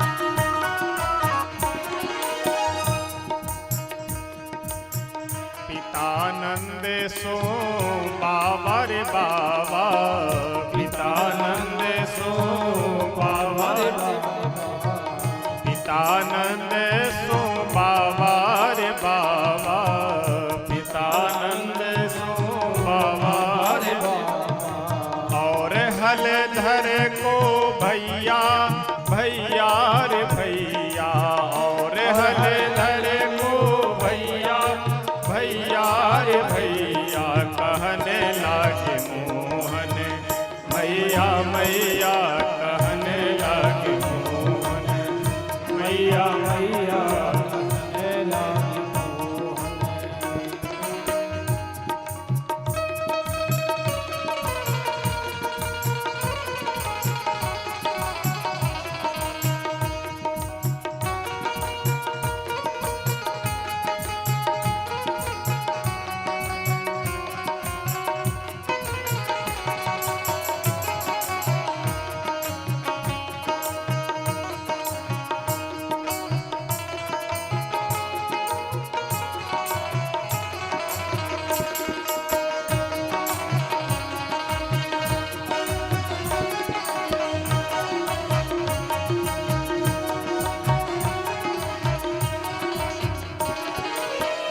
ऊंचे चढ़े चढ़े कहत यशोदा, ऊंचे चढ़े चढ़े कहत यशोदा, ऊंचे चढ़े चढ़े कहत यशोदा, ऊंचे चढ़े चढ़े कहत यशोदा।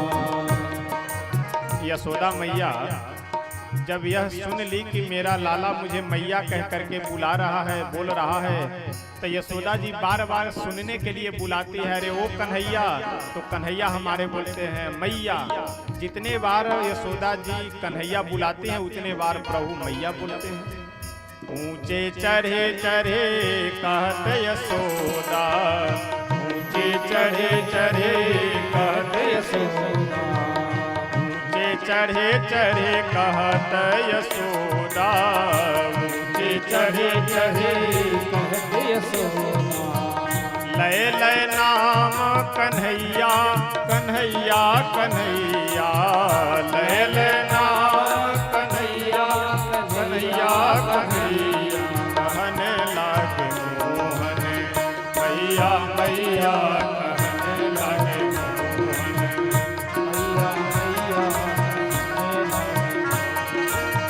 मैया मैया मैया मैया मैया रे मैया, मैया मैया मैया मैया,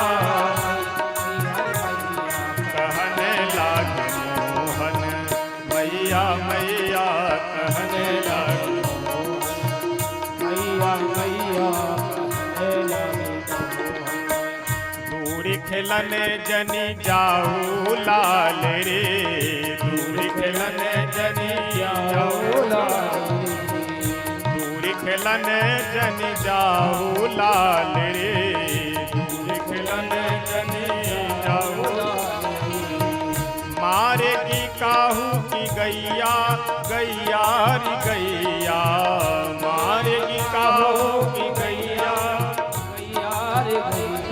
कहने लागे मोहन मैया मैया, कहने लागे मोहन मैया मैया, कहने लागे मोहन मैया मैया।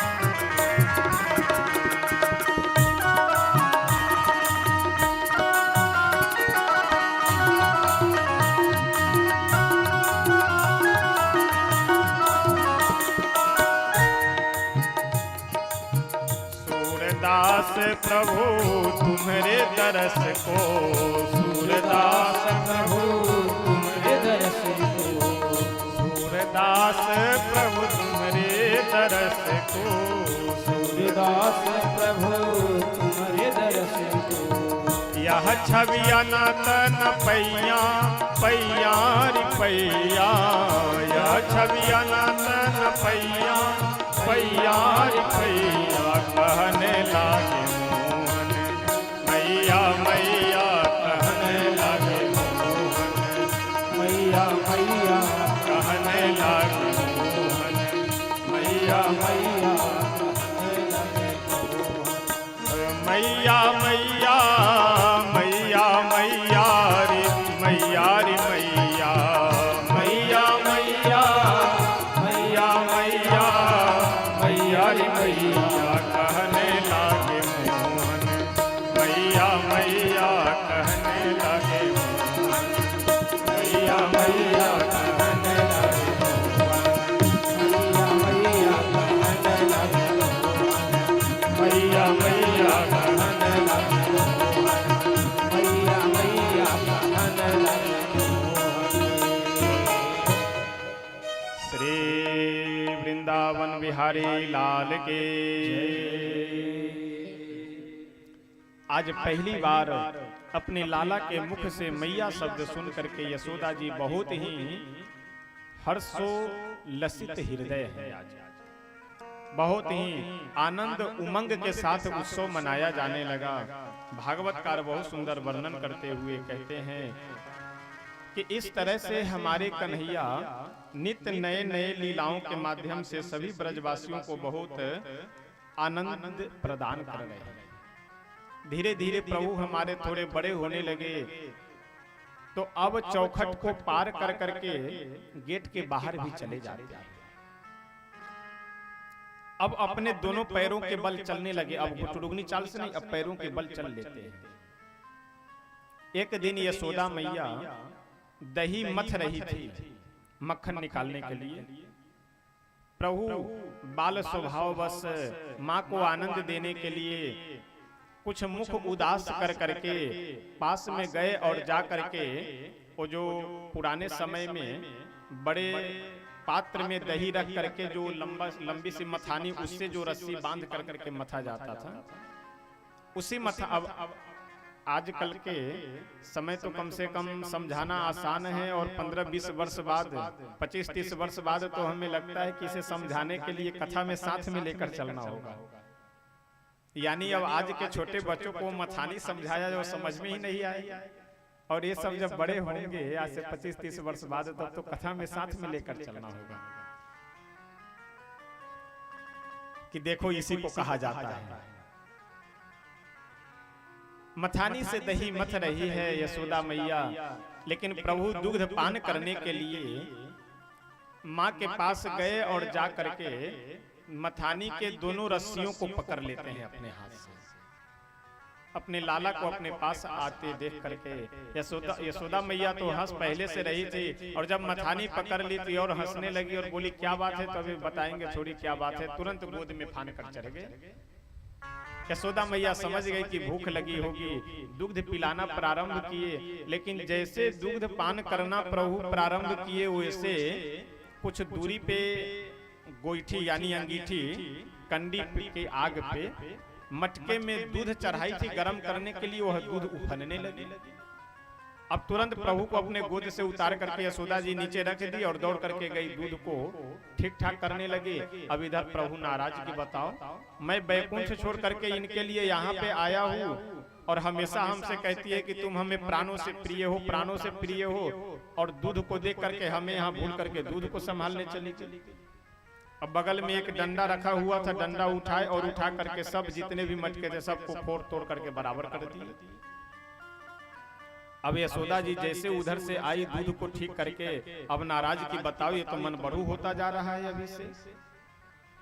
और पकड़ने के लिए जैसे दौड़ाना प्रारंभ की, सो भगवान भगे, लेकिन भागते भागते अंत में पकड़ में आ गए। और उनको यशोदा जी दंड देने के उद्देश्य से, सुधारने के भाव से उनको एक ओखली के पास लेकर के गई। ओखली मतलब जिसमें वो डंडे से कूटा जाता था। अब ये मथानी ओखली, वही मैं समझा रहा था ना कि ओखली अब आज के छोटे बच्चे को तो व्हाट इज दिस, अब वो यही नहीं समझ पाएंगे कि ओखली कहा किसको जाता है।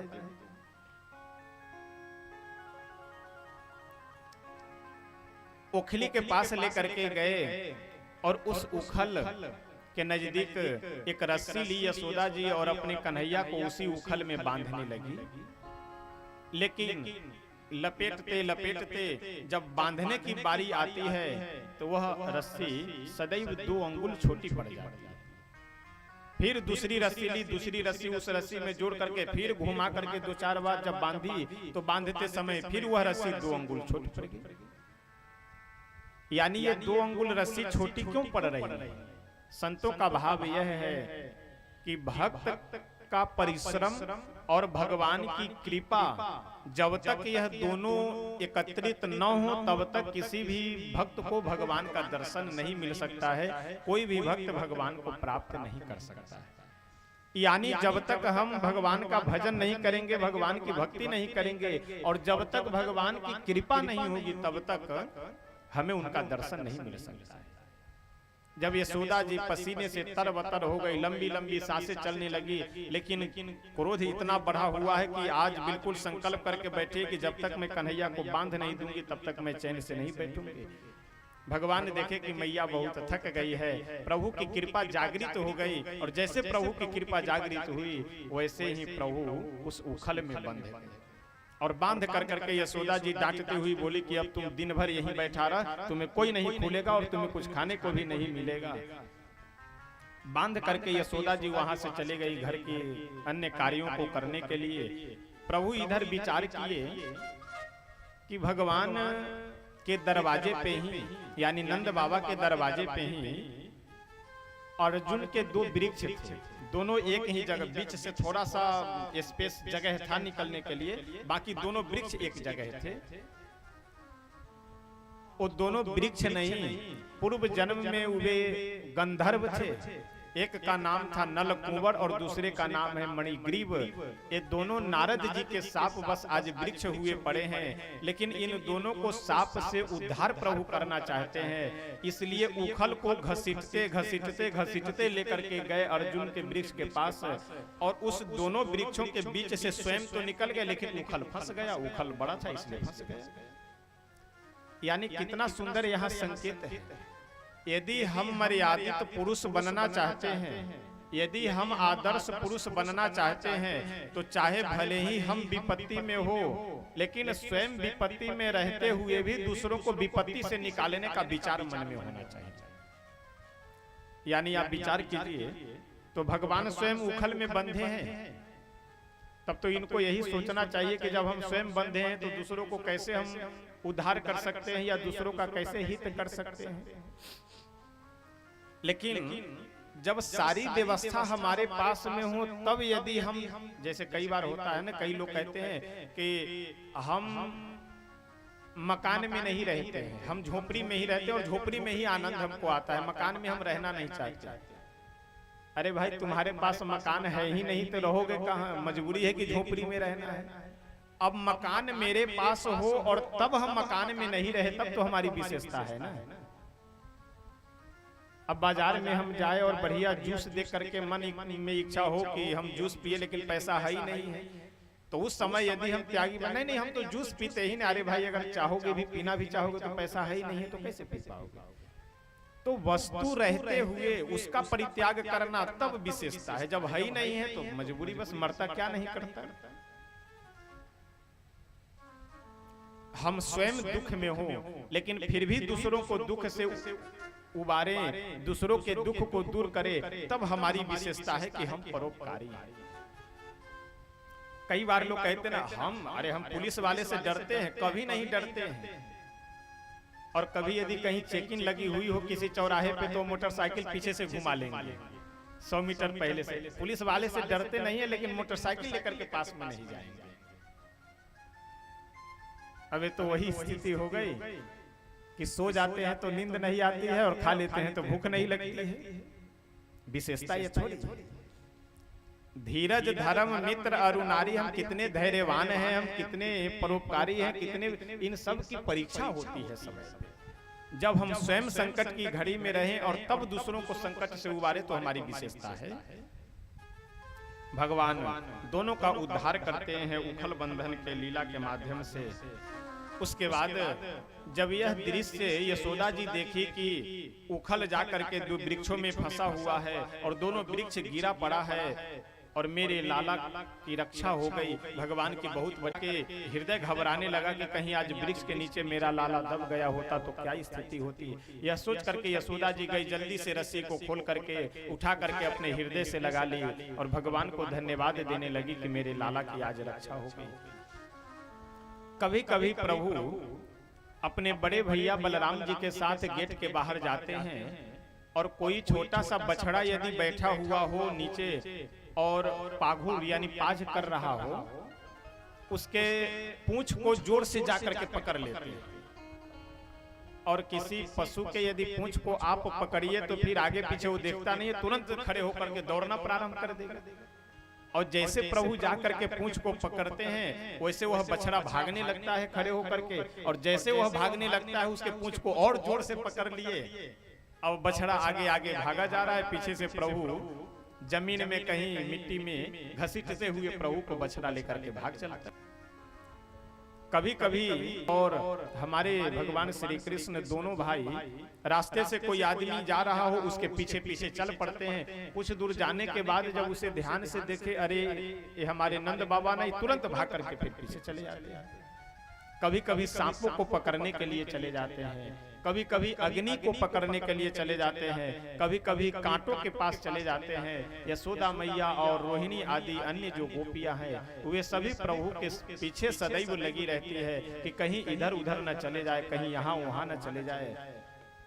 धीरे धीरे प्रभु हमारे कुछ बड़े होने लगे। एक दिन की बात है, एक गोपी की इच्छा हुई दर्शन करने की कि चल करके मैं कन्हैया का दर्शन करूं। अच्छा, आप सब जानते हैं कि किसी महिला को जाकर के यदि आप यह कहिए कि अरे बहन तुम अपने लाला को हमें दिखला दो, और कहीं बाद में यदि उसका तबीयत या उसका स्वास्थ्य बिगड़ा तो तुरंत यह चारों तरफ वो फैलाना प्रारंभ की कि वो आई थी और आकर के नजर लगा दी हमारे बेटे को, इसीलिए जो है मेरे बेटे का स्वास्थ्य बिगड़ा है। तो कुछ बहाना लेकर के जाए। वह गोपी अपने मन में विचार की कि ऐसा है, मैं जाती हूँ यशोदा जी के पास और बोलूंगी कि बहन कुछ हमें गोबर की आवश्यकता है उपले बनाने के लिए, कंडा बनाने के लिए, तो हमें गोबर दे दो। जबकि गोबर की आवश्यकता थी नहीं। वह गई जाकर के दरवाजे पे खड़ी होकर के बोली, अरे ओ यशोदा बहना, ओ यशोदा बहना। यशोदा जी निकली अंदर से बाहर, बोली क्या है। वह गोपी बोली कि ऐसा है कि हमें कुछ गोबर की आवश्यकता है, तो आप कहो तो हम गौशाला से जाकर के गोबर ले लें। यशोदा जी बोली कि बहन तुम भी कमाल की बात करते हो, अब इसमें पूछने की क्या आवश्यकता है, जाओ ले लो, जितनी आवश्यकता हो उतनी ले लो। वह गोपी बोली कि नहीं नहीं, हमें एक टोकरी गोबर की ही आवश्यकता है, ज्यादा की आवश्यकता नहीं। अब भगवान उस गोपी के हृदय की भाव को समझ गए और आए। किस लिए? दर्शन देने के लिए। यशोदा जी तो उस गोपी को ये कह करके कि जाओ तुम गोबर ले लो, अंदर वो चली गई यशोदा जी। और वह गोपी खड़ी खड़ी प्रभु को फिर उसे ध्यान आया कि अरे कहीं यशोदा जी ना देख ले कि मेरे लाला को बहुत ध्यान से देख रही थे, चल रही है आगे और देख रही है पीछे। भगवान भी उसके भाव को समझ गए और पीछे पीछे उस गोपी के चल पड़े। किस लिए? कि कहीं ज्यादा गोबर न ले लिया। अब जब गए तो वह गोपी अपने दाहिने हाथ से गोबर उठाकर टोकरी में रख रही है और देख रही है कन्हैया की, और गोबर रख रही है यहाँ। अब धीरे धीरे देखते देखते वह गोबर अधिक उठा ली, टोकरी में गोबर उठाने लगी। वह गोपी तो अकेले उठा नहीं, लेकिन गोपी दूर से तो दर्शन कर ली। अब उसकी इच्छा यह हो रही है कि हम कन्हैया को नजदीक से दर्शन करें।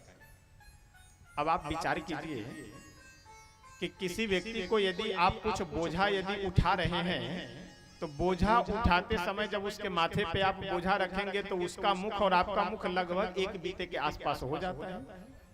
कोई टोकरी या बोझा किसी को उठाइए, अगर नीचे से उठाकर माथे पे रखना तो नजदीक हो जाता है। उस तरह से यह गोपी दर्शन करना चाह रही है प्रभु। अब अकेले उठ तो जाता, लेकिन वह गोपी बोली कन्हैया से, अरे वो कन्हैया, ये गोबर ज्यादा मैं उठा ली हूँ टोकरी में, तो थोड़ा मेरा आकर के सहयोग कर दो, इस टोकरी को उठवा दो।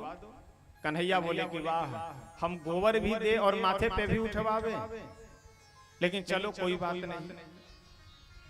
कन्हैया आए, आकर के उठवा दिए।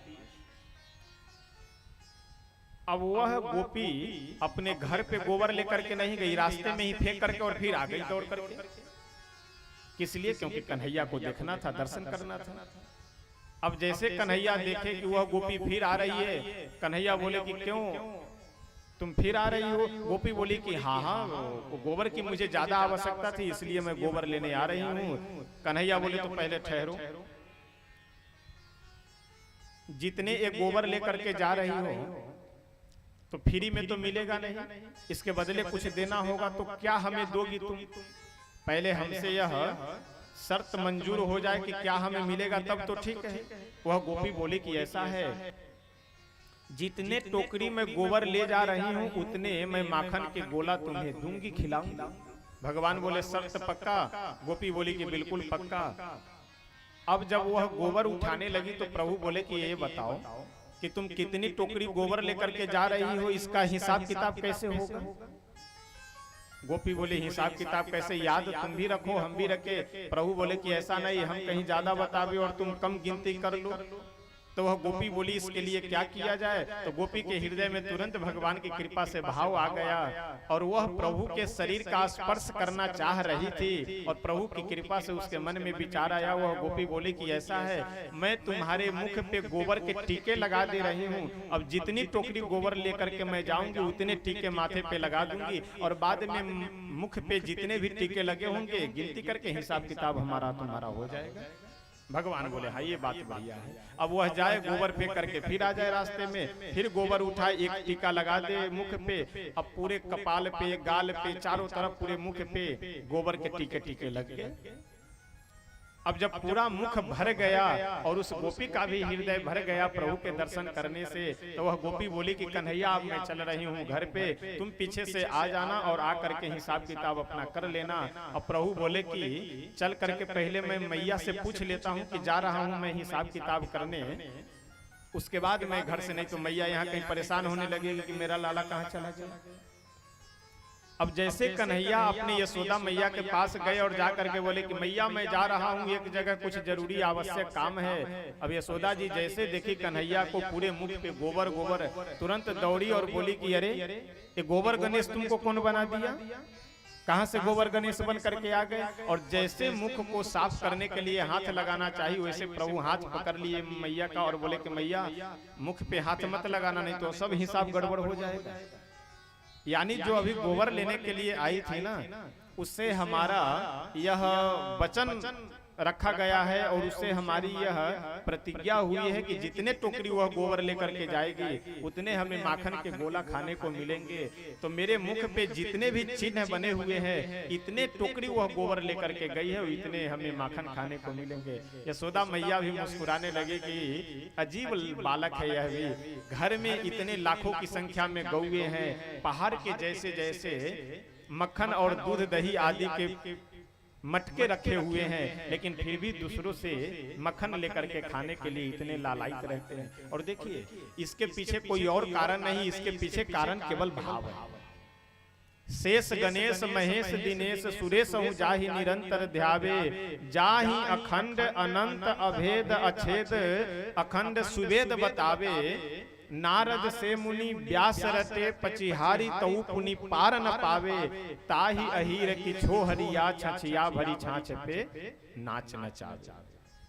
गोपिया तो यहाँ तक कहती है कि कन्हैया यदि मेरे सामने छोरा तुम ठुमके लगा करके नाच कर दिखला दो तो तुमको हम ताजा ताजा मट्ठा पिलाएंगे। अब मट्ठा पीने के लिए बेचारे नाच करते हैं गोपियों के सामने भगवान होकर के। इसीलिए कहा गया है कि भक्त्या तुष्यति केवलम न च गुणई है, भक्ति प्रियो माधव। हमारे प्रभु को यदि कुछ प्रिय है तो केवल वह भक्ति है, अन्य कुछ भी प्रिय नहीं है। एक दिन की बात है, प्रभु हमारे गए थे घर से बाहर घूमने के लिए, एक वृक्ष के नीचे बैठे हुए हैं और उतने में एक बांसुरी बेचने वाला व्यक्ति आया और उसी वृक्ष के नीचे बैठा हुआ था। प्रभु बांसुरी बेचने वाले से बोले कि ऐसा है, एक बांसुरी आप हमें भी दे दीजिए। बांसुरी बेचने वाला बोला कि बालक, ये बच्चों के खेलने योग्य बांसुरी नहीं है, ये संगीतकार लोगों को बजाने योग्य बांसुरी है, बड़े बड़े कलाकार लोग इस बांसुरी को बजाते हैं। कन्हैया बोले तो हम भी बजा लेते हैं, हम संगीतकार हैं, हम स्वयं संगीत सीखे हुए, बजा लेंगे हम। बांसुरी बेचने वाला व्यक्ति व्यापारी बोला कि यदि तुम बांसुरी को बजा लो, बजा करके कोई बढ़िया एक राग निकाल करके दिखलाओ तो हम तुमको बांसुरी दे देंगे। और एक बात का ध्यान रखिएगा, उस व्यापारी के झोली में जितनी बांसुरियां रखी हुई थी, उन्हीं बांसुरियों में बांसुरी बन करके शंकर भगवान भी जाकर विराजमान हो गए। और जब वह व्यापारी अपनी झोली में हाथ लगाया बांसुरी निकालने के लिए, तो शंकर भगवान जो बांसुरी बन करके बैठे हुए थे अंदर, वही बांसुरी उस व्यापारी के हाथ में आया और वही बांसुरी उठा करके वह व्यापारी प्रभु को दे दिया और बोला कि इसे बजा करके जरा दिखलाओ। और जैसे प्रभु अपने ओष्ठ पे बांसुरी को रखे, वैसे संसार की समस्त राग रागिनियां, संसार के समस्त सुर लय, ये सब बांसुरी से प्रस्फुटित अपने आप होने लगे। तो यह बांसुरी जो है प्रभु की, ये बांसुरी कोई सामान्य ऐसे वैसे बांस की बनी हुई नहीं, ये साक्षात हमारे भोले बाबा बांसुरी बन करके प्रभु के पास विराजमान रहते हैं। और जब से प्रभु हमारे बांसुरी लिए, तब से फिर क्या कहना है महाराज। रूप को देख करके, लीला को देख करके तो ब्रजवासी पहले ही प्रभु की ओर आकर्षित थे, और अब जब बांसुरी बजाने लगे तो और कहते ना, चार चांद लग जाना, यानी सोने में सुहागा।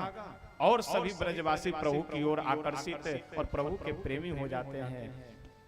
आइए हम सब एक भजन के माध्यम से प्रभु की इस बांसुरी की विशेषता समझते हैं कि इस बांसुरी की विशेषता क्या है।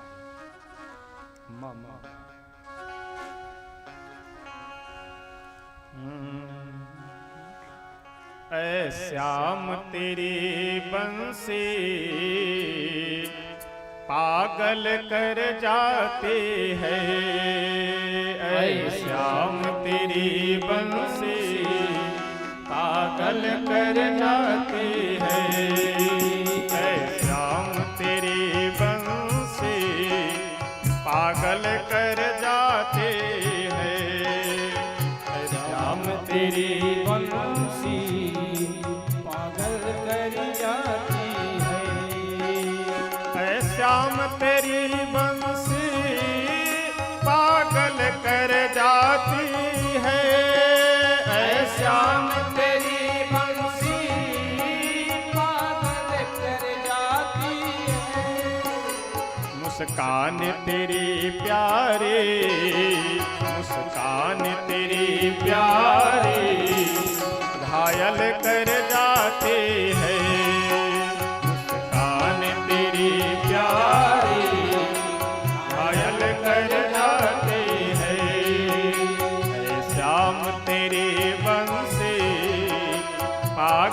कर जाते हैं श्याम तेरी बंसी पागल कर जाती है।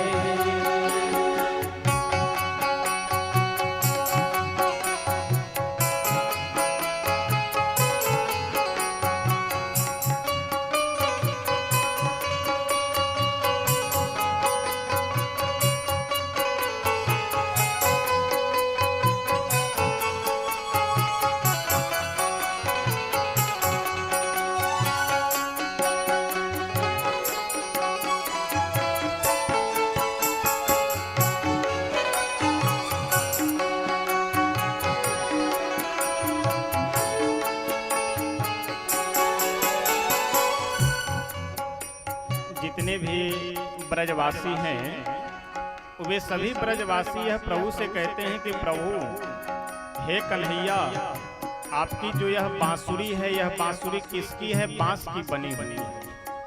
यदि यह बांसुरी सोने की होती तो क्या इसका प्रभाव होता? सोने की होती तो क्या करती ये बंसी? सोने की होती तो क्या करती ये बंसी?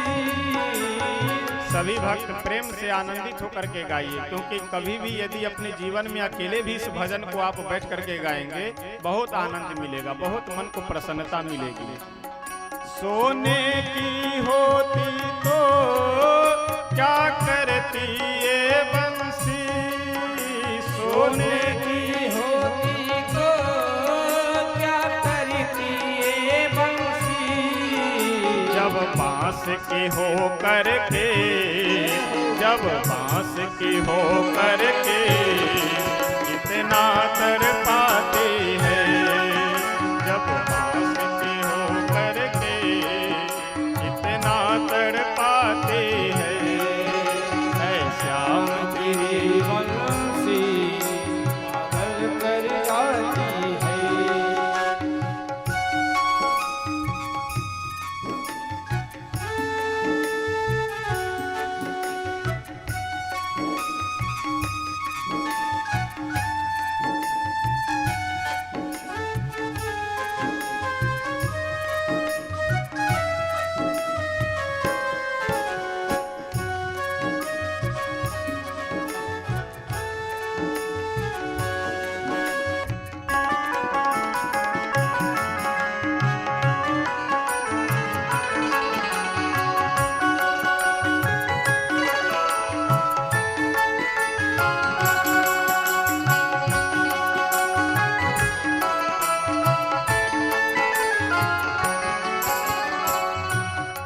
आगे इस बंसी की विशेषता बताते हुए संत कहते हैं कि इस बांसुरी की और क्या विशेषता है। सोते को जगाती है, रोते को हंसाती है, सोते को जगाती है, रोते को हंसाती है। सोते को जगाती है, रोते को हंसाती है, सोते को जगाती है, रूठे को मनाने के, रूठे को मनाने के कला इसको आते हैं, रूठे को मनाने के कला इसको आती है। तेरी बंसी पायल कर जाती है।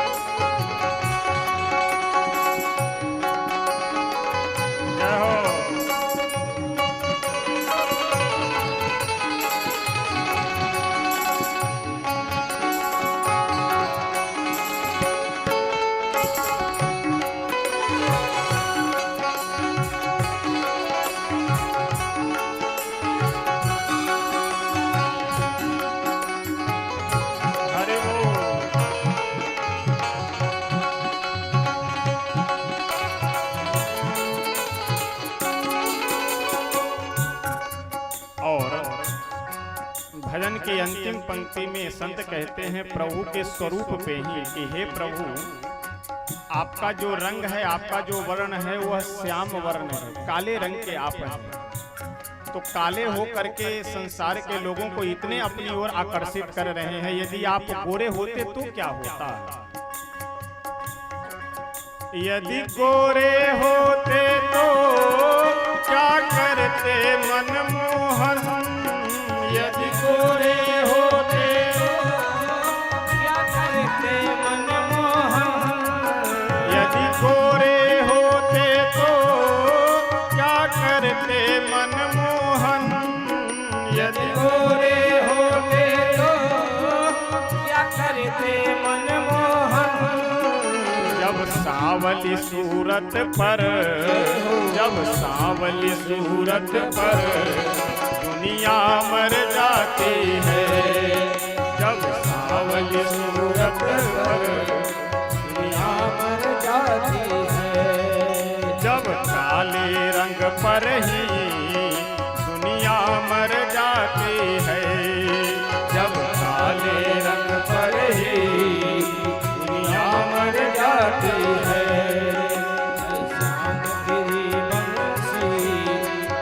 शाम तेरी बंसी घायल कर जाती है।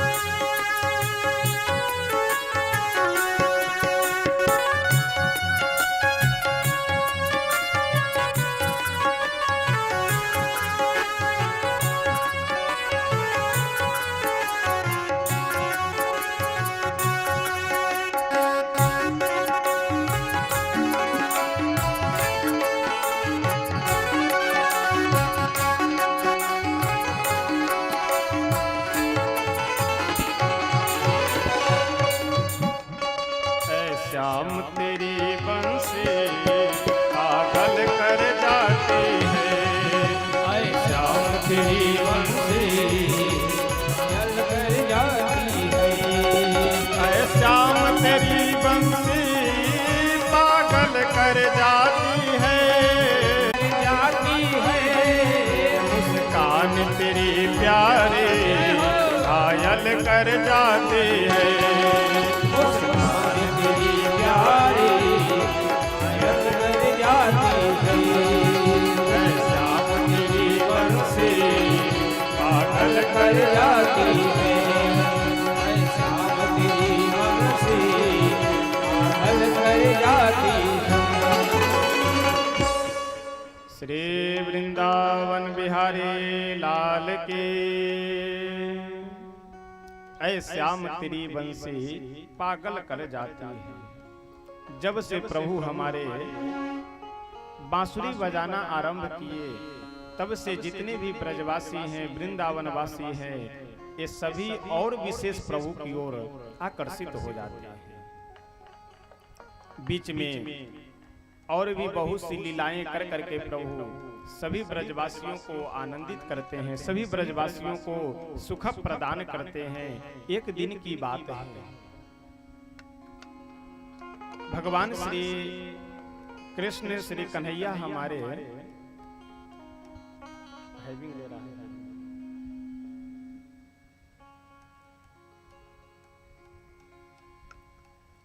अपने महल में ही बैठ करके, यशोदा जी कहीं गई थी बाहर और हमारे कन्हैया घर में बैठ करके मक्खन चुरा करके खा रहे थे। और इतने में यशोदा जी आई और आकर के आवाज दी, अरे ओ कन्हैया, ओ कन्हैया। अब जैसे कन्हैया अपनी माँ की आवाजों को सुने, वैसे तुरंत डर गए, घबरा गए और सोचे कि शायद अब हम लगता है कि पकड़े गए हैं। अब एक मक्खन के घड़े में, मटके में, अब ध्यान दीजिएगा, एक मटके में दाहिना हाथ डाल करके और जैसे यशोदा जी पहुंचे, वैसे यशोदा जी की ओर देखते हुए हमारे कन्हैया बोले कि मैया तुम्हें पता है ये तुम मेरे हाथ में कंगन पहनाई हो ना। अब जैसे छोटे बच्चों को हाथ में वो कंगन पहनाते हैं ना, उसमें जो चमकने वाला हो बढ़िया, या चांदी के कंगन वगैरह, तो कन्हैया के हाथ में यशोदा मैया कंगन पहनाई है। उस कंगन में पद्मराग नाम की मणि जड़ी हुई है, जो लाल रंग की पद्मराग मणि होती है। कन्हैया बोले कि मैया ये जो मेरे हाथ के कंगन में तुम मणि लगा दी हो ना, इस मणि से मेरा हाथ जल रहा था, इसीलिए मैं इस मक्खन के मटके में हाथ को लगा करके ठंडा कर रहा हूं। ये ठंडा हाथ को कर रहे हैं कि मुख ठंडा कर रहे हैं, लेकिन मैया से क्या कहते हैं कि मैं अपने हाथ को ठंडा कर रहा था। अच्छा, आजकल तो महाराज बच्चे इतने चालाक और इतने बुद्धिमान होने लगे हैं कि क्या कहा जाए। आजकल तो महाराज मूर्ख बच्चे पैदा होना ही बंद हो गए। यानी जो भी बच्चे सब बिल्कुल बचपन से, जन्म से ही वो सब मास्टरमाइंड होते हैं। एक छोटा सा बच्चा कहीं तालाब के किनारे खड़ा था, एक कुत्ता तालाब में तैर करके इस पार से उस पार जा रहा था। एक दूसरा व्यक्ति आया और वह उम्र दराज व्यक्ति आया और आकर के उस बच्चे से पूछा कि क्यों बालक, क्यों बाबू तुम्हें तैरना आता है तालाब में? ध्यान दीजिएगा, कौन पूछ रहा है? जो उम्र दराज व्यक्ति है, वह उम्र दराज व्यक्ति छोटे बच्चे से पूछ रहा है कि क्यों तुम्हें तैरना आता है? वह बच्चा बोला कि नहीं, हमें तैरना नहीं आता है। तो वह जो उम्र दराज व्यक्ति था वो बोला कि तब तो तुमसे अच्छा ये कुत्ता है जो तैर लेता है। वह बच्चा बोला कि अंकल जी आपको तैरना आता है? जो उम्र दराज व्यक्ति थे अंकल जी थे। अंकल जी बोले हाँ बिल्कुल मैं तैर लेता हूँ और इस पार से उस पार चला जाऊंगा। तो वह बच्चा बोला कि अंकल जी जब आप भी तैर लेते हैं, कुत्ता भी तैर लेता है, तो आप में और कुत्ते में अंतर क्या रहा? आजकल बच्चों को आप देखेंगे तो ऐसे ऐसे प्रश्न करते हैं, ऐसे ऐसे वो प्रश्न करना प्रारंभ कर देंगे कि उनको उत्तर देना मुश्किल हो जाता है। तो अगर ऐसे कह लीजिए कि आजकल मूर्ख बच्चे पैदा होना बंद हो गए तो कोई अतिशयोक्ति नहीं है। अनेक लीलाओं के माध्यम से यशोदा जी जितने भी ब्रजवासी हैं सबको बहुत आनंदित कर रहे हैं। एक दिन की बात है, भगवान श्री कृष्ण अपनी यशोदा मैया से बोले कि मैया अब आज से हम अपने सभी मित्र मंडलियों के साथ में जाएंगे गौ चराने के लिए। यशोदा जी बोली कि नहीं नहीं, वैसे कैसे जाओगे? पहले गुरु जी को बुलाते हैं, पुरोहित जी को, वह दिन मुहूर्त देख लेंगे, उसके बाद तुम्हें जाना है गौ चराने के लिए। वैसे नहीं, और पहले तुम गौ नहीं, पहले छोटे छोटे बछड़ों को चराओगे, उसके बाद तुम्हें गौ चराने की ड्यूटी मिलेगी। एक दिन बढ़िया शुभ मुहूर्त दिन, एक बच्चों को पीछे कीजिए, तो सबको पीछे कीजिए, हटाइए यहाँ से। नहीं यहाँ बैठने ही मत दीजिए, सबको पीछे जाने दीजिए, सबको उठाकर पीछे कीजिए।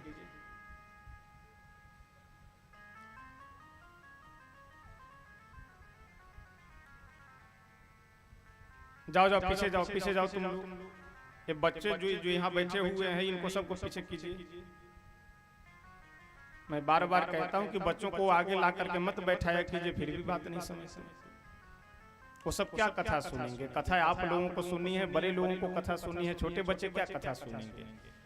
और गांव में समस्या ये रहती है कि यहाँ के व्यवस्थापक यदि बच्चे को पीछे कर दे तो उनके माता पिता नाराज हो जाएंगे कि बताओ हम गए थे कथा में और बड़े बड़मने ही बने गए।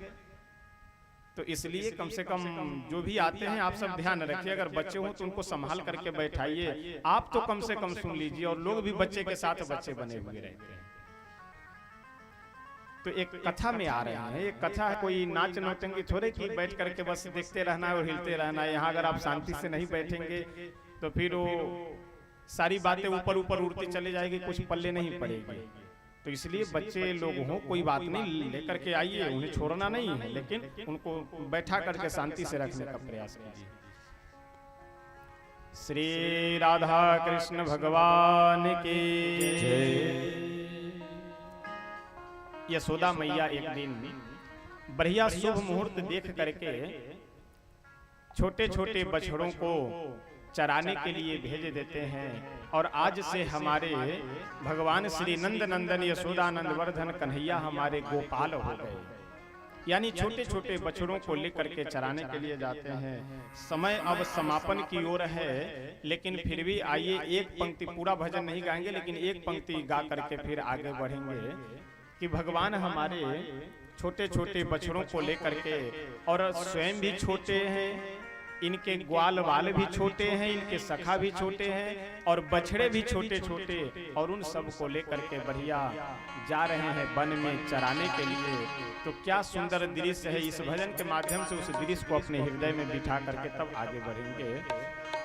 छोटी छोटी गैया छोटे छोटे ग्वाल, छोटो सो मेरो मदन गोपाल।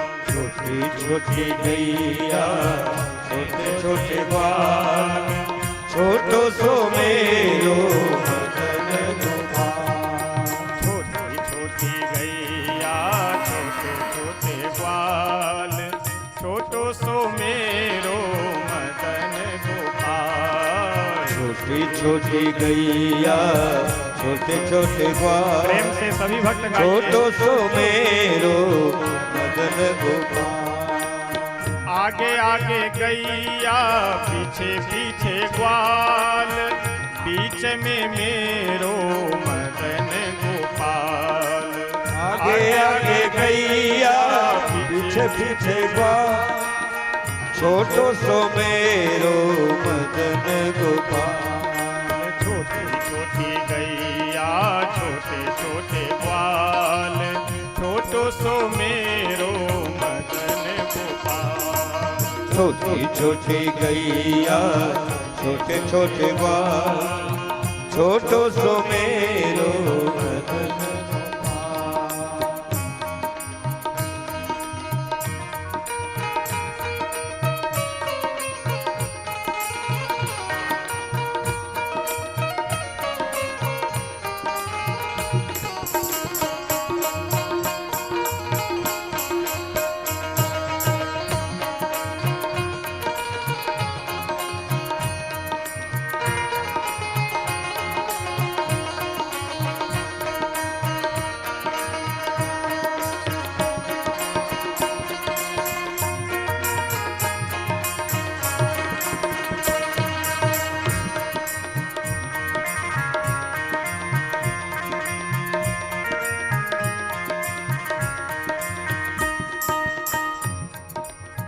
का खाए गैया का खाए ग्वाल, का खाए मेरो मदन गोपाल।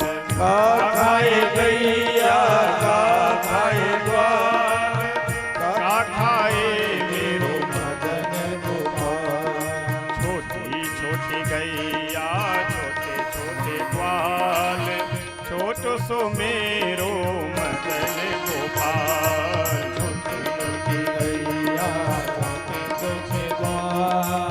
छोटो सो मेरो मदन गोपाल। घास खाए गैया दूध पीवे ग्वाल, माखन खाए मेरो मदन गोपाल। घास खाए गैया दूध पिए ग्वाल, माखन खाए मेरो मदन गोपाल। छोटी छोटी गैया छोटे छोटे ग्वाल, छोटो सो मेरो मदन गोपाल। छोटी छोटी गैया छोटे छोटे ग्वाल, छोटो सो मेरो मदन गोपाल। छोटी छोटी गैया छोटे छोटे ग्वाल, छोटो सो मेरो मदन गोपाल। छोटो सो मेरो मदन गोपाल। श्री गोपाल भगवान की। प्रभु हमारे छोटे छोटे बछड़ों को लेकर के अपने सभी बाल बाल सखाओं के साथ में गौचारण के लिए जाने लगे। एक दिन की बात है, अपने सभी सखाओं को लेकर के एक जगह बैठे हुए थे। श्री दामा मुदमंगल आदि जितने भी सखा थे सबके साथ प्रभु बैठे हुए हैं।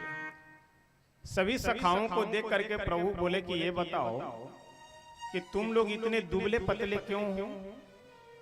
यहाँ बहुत सुंदर संतों का विद्वानों का भाव है कि प्रभु अपने सभी सखाओं से पूछे कि तुम लोग इतने दुबले पतले क्यों हो। सभी सखा बोले कि क्या करें, केवल रोटी दाल सब्जी यही सब खाने को मिलता है, दूध दही बहुत कम मिलता है, इसीलिए हम इतने दुबले पतले हैं। भगवान बोले अजीब आदमी हो, जब घर में इतने गौए हैं, इतने माखन दूध आदि की कोई कमी नहीं है, फिर भी तुम लोग दुबले पतले हो। सभी ग्वाल बाल बोले तो हमारे पिता श्री, हमारे बाबा जितने भी दूध घी आदि घर में होता है उन सब को लेकर के जाते हैं और मथुरा बेच करके चले आते हैं। अब मथुरा जब बेच करके चले आते हैं, हमें खाने को मिलता, कभी थोड़ा सा दही मिल गई, थोड़ी सी दही मिल गई, थोड़ा मट्ठा मिल गया, या कभी कदाप माखन चखने को मिला तो मिला, नहीं तो कुछ भी नसीब नहीं होता है। तो इसलिए हम लोग दुबले पतले हैं। भगवान बोले तो ऐसा है, यदि प्रेम से खाने को न मिले मेहनत करने के बाद, तो चुरा करके खाने में भी कोई अपराध नहीं है। इसलिए सब लोग अपने अपने घर में चोरी कर करके खाओ। ग्वाल बाल बोले कि कन्हैया, हमारे खानदान में 7 पीढ़ी पहले से कोई चोर पैदा नहीं हुआ, तो इसलिए चोरी करने का संस्कार हमारे परिवार में है नहीं। भगवान बोले कि एक बार प्रयास कर करके तो देखो। बहुत सुंदर यहाँ पे संतों का, विद्वानों का यह भाव है कि प्रभु बोले कन्हैया से, कि कन्हैया बोले अपने सभी ग्वाल वालों से कि अपने अपने घर में चोरी कर करके कल सबको यहाँ पे आना है। अब सभी ग्वाल वाल कोई माखन के मटके को पाए वही लेकर के भगे, कोई दही के मटके को लेकर भगे, तो कुछ तो भागने में सफल हो गए, और जो भागने में विफल हुए, चोरी करते पकड़े गए, उनकी वो धुलाई हुई, वो धुलाई, किसी की आंख निकला है, किसी का गाल फूला हुआ है, कोई झुक झुक करके चल रहे हैं। भगवान के पास जब आए और सकल सूरत जब कुछ की बदली हुई थी, प्रभु बोले कि क्या हुआ? ग्वाल बाल बोले कि हम पहले तुमसे कह रहे थे कि हमें चोरी करने के लिए मत विवश करो, अब देखो चोरी करने का परिणाम कि आज इतने पीटे गए कि हमें नहीं याद है कि आज से कभी इतने पीटे गए हुए हों कभी। कन्हैया बोले कोई बात नहीं, अब अलग अलग नहीं, हम सब मिल करके एक साथ चोरी करेंगे। और देखिए भगवान की लीला यह अलौकिक है। जैसे आप स्वाभाविक बुद्धि से विचार कीजिए कि हिस्ट्री पढ़ने वाला व्यक्ति क्या साइंस की बातों को बता सकता है? साइंस पढ़ने वाला व्यक्ति क्या मैथ के सूत्रों को बता सकता है? सबके विषय अलग अलग है। अब एक देहाती कहावत है कि सब धान 25 पसेरी नहीं तौला जाता है, सबकी कीमत अलग है, व्यवस्था अलग है। उसी तरह से भगवान की हमारी जितनी लीलाएं हैं वे सभी लीलाएं अलौकिक हैं। लेकिन आजकल तमाम लोग लौकिक बुद्धि से विचार करने लगे। अरे ऐसा कैसे हो सकता है बताओ? ये तो एक शिष्ट, एक सदाचारी और एक संस्कारवान बच्चे का भी यह लक्षण नहीं है कि चोरी करे, और फिर एक कैसे भगवान जो चोरी कर रहे हैं। और ऐसे प्रश्न वही लोग करते हैं कि जो कभी श्रीमद् भागवत उलट करके नहीं दे। आजकल के जो अधिकतर युवा पीढ़ी जो पढ़े लिखे केवल शिक्षित है, संस्कारी नहीं है, वह तुरंत यह अंगुली उठा देगा, प्रश्न चिन्ह लगा देगा, अरे ये सब फालतू की बातें हैं, कोई मतलब नहीं है। रामचरितमानस में क्या है, भागवत जी में क्या है, वही सब केवल कहा सुनी की बातें।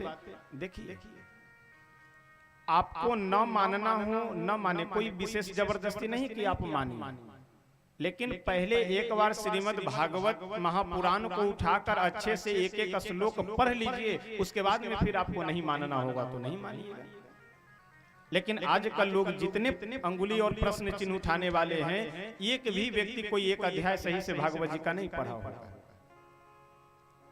आदमी अंगुली तो उठा देता है कि भगवान चीरहरण एक ऐसे भगवान है जो वस्त्र हरण किए, लेकिन ऐसे गदह बुद्धि वाले लोगों को चीरहरण का दृश्य तो दिखाई पड़ गया, लेकिन वही 7 कोस लंबे चौड़े गोवर्धन पर्वत को प्रभु एक कनिष्ठिका अंगुली पे उठाते हैं, ये दृश्य ऐसे अंधों को नहीं दिखाई पड़ता है।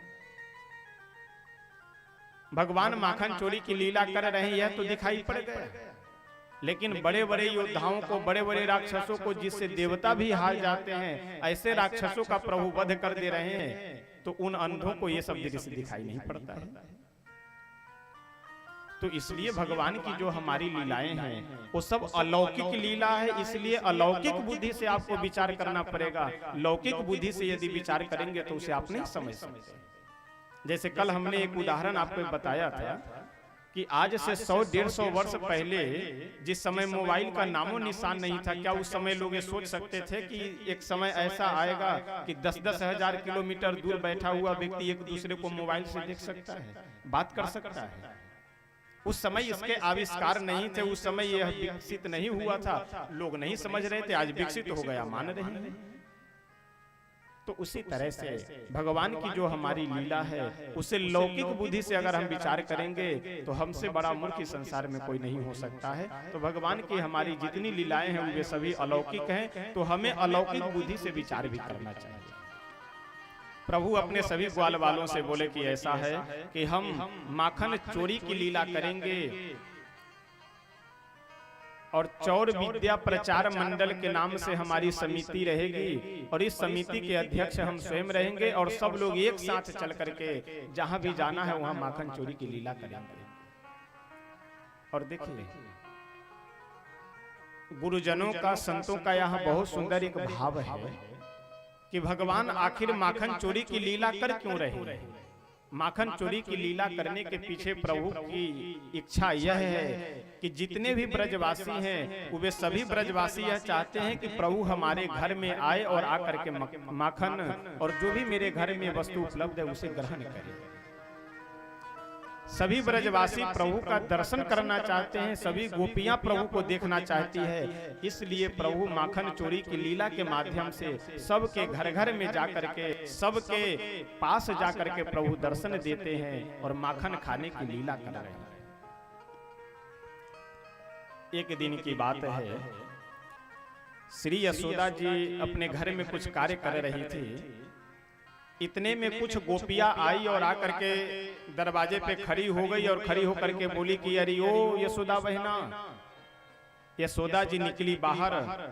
बाहर निकल करके यशोदा जी जब पूछे कि हाँ बहना बताओ क्या बात है, गोपियां बोली कि पहले तुम अपने लाला को बुलाओ, उसके सामने हमें बात करनी है, अकेले में नहीं बात करूंगी। यशोदा जी आवाज दी, कन्हैया आ गए पास में। बहुत सुंदर प्रसंग है, भावपूर्ण। कन्हैया पास में खड़े हैं, यशोदा जी भी खड़ी हैं, सामने सभी गोपियां खड़ी होकर के। एक गोपी बोली कि यशोदा बहना तुम्हें पता है ये तुम्हारा लाला जो है कल मेरे दरवाजे पे गया और जाकर के मेरे बछड़े को खोल दिया। वत्सान मुंचन क्वचिद असमय, मेरे बछड़े को खोल दिया। यशोदा मैया मुस्कुराई, मुस्कुरा करके बोली कि अरे बहना तुम भी कमाल की बात करती हो। अरे तुम बर्तन लेकर के दूध दूहने के लिए जा रही होगी तो मेरा लाला जाकर के बछड़े को खोल दिया, इसमें कौन सा अपराध हो गया? वह गोपी बोली पहले पूरी बात तो सुनो। जब मैं बर्तन लेकर के दूध दूहने के लिए, दूध गारने के लिए जा रही थी, उस समय नहीं असमय में, यानी दोपहर के समय यह बछड़े को खोल देता है।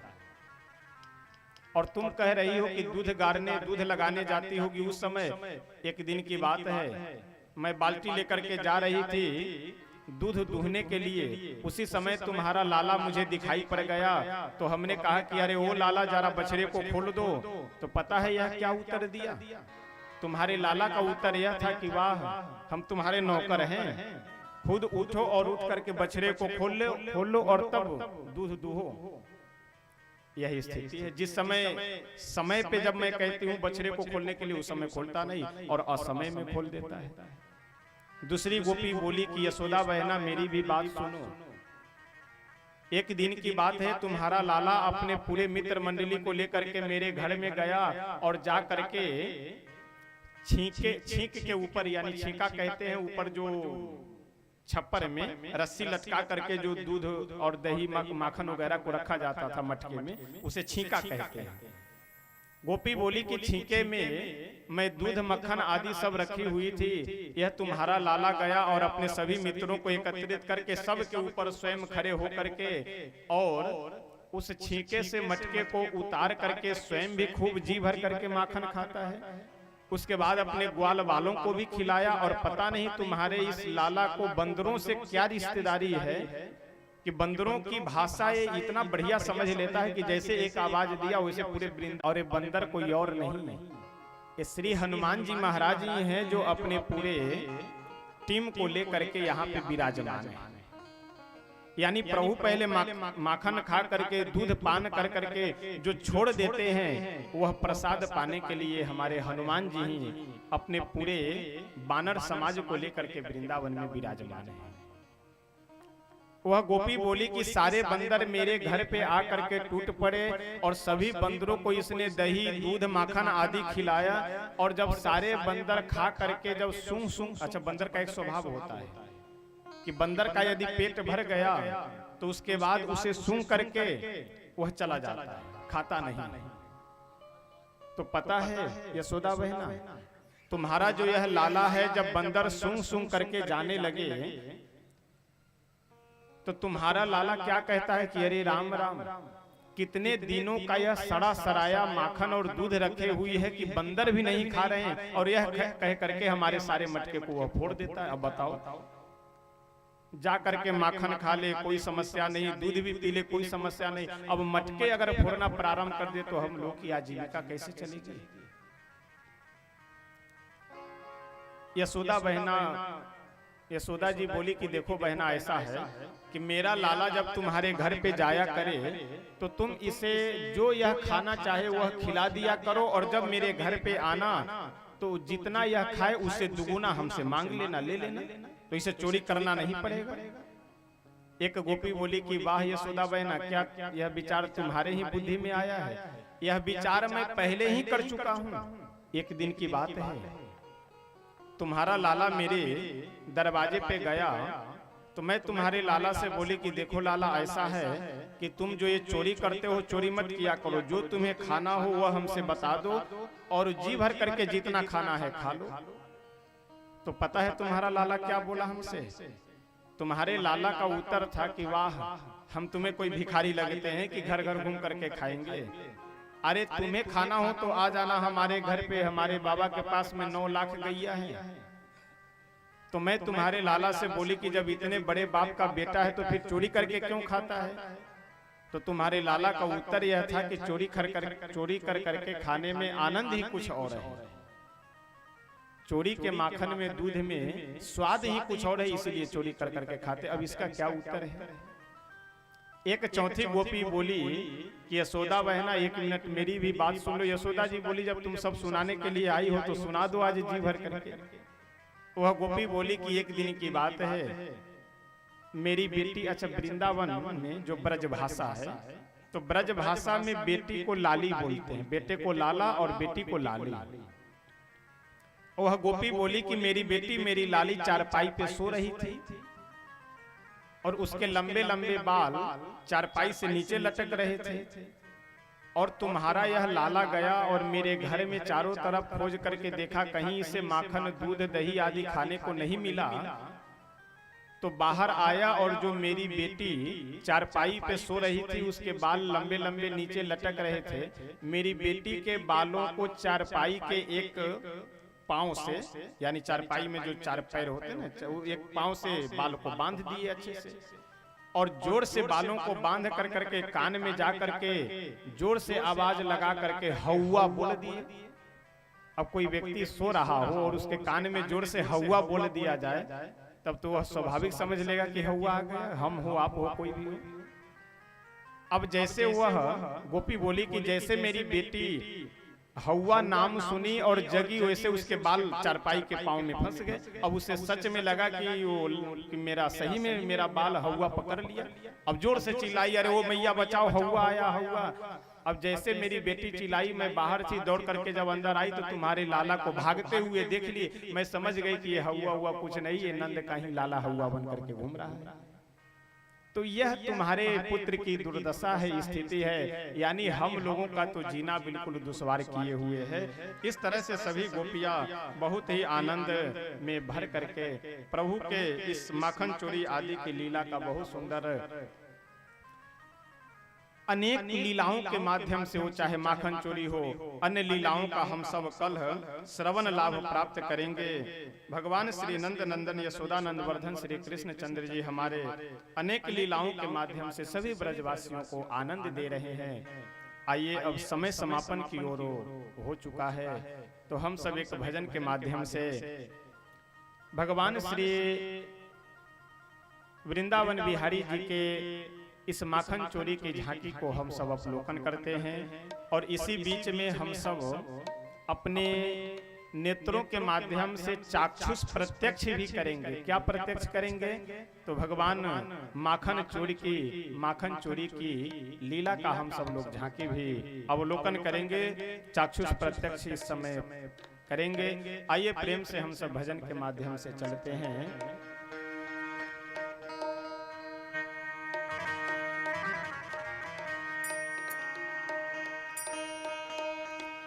तैयारी है? तो झांकी की व्यवस्था में जैसे जैसे तैयारी है तो आप सब जितने भी कार्यकर्ता हैं लग जाएं और झांकी की व्यवस्था कीजिए। भजन जब तक चल रहा है इसी बीच में झांकी का भी अवलोकन हम सब करेंगे।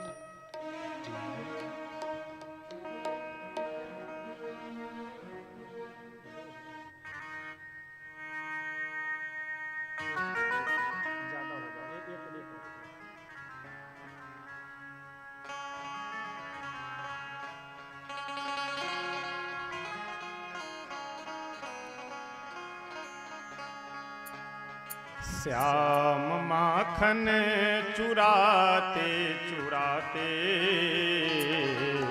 अब तो दिल भी चुराने लगे हैं। श्याम माखन चुराते चुराते अब तो दिल भी चुराने लगे हैं।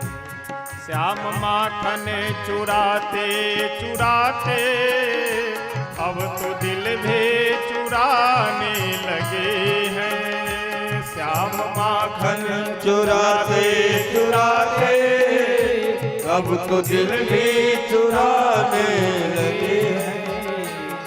राधा रानी को लेकर कन्हैया, राधा रानी को लेकर कन्हैया अब तो रास रचाने। सभी लोग बैठे रहेंगे, खड़े नहीं होंगे।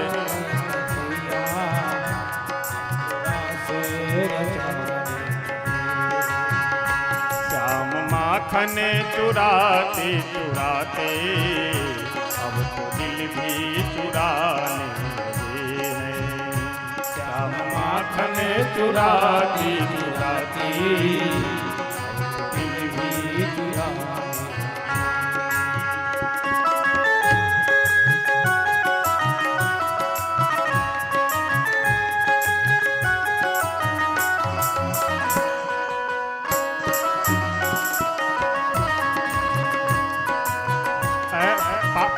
पास में वहाँ भीड़ मत लगवाइए, पास में वहाँ भीड़ न लगवाओ। सभी लोग अपनी यथास्थान पर खड़े हो जाएंगे तो फिर अव्यवस्था फैल जाएगी। सभी लोग बैठे रहिए, बैठ करके एक जगह से दर्शन कीजिए। देवकी के गर्भ में जो जाए माँ यशोदा के लाल कहाए। देवकी के गर्भ में जो जाए माँ यशोदा के लाल कहाए। देवकी के गर्भ में जो जाए माँ यशोदा के लाल कहाए। देवकी के गर्भ में जो जाए माँ यशोदा के लाल कहाए। ग्वाल बालों के संग कन्हैया, ग्वाल बालों के संग कन्हैया अब तो गौए चराने लगे हैं। श्याम माखन चुराते चुराते अब तो दिल भी चुराने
ब्रह्मा का जिसने मिटाया, मान इंद्र का जिसने घटाया।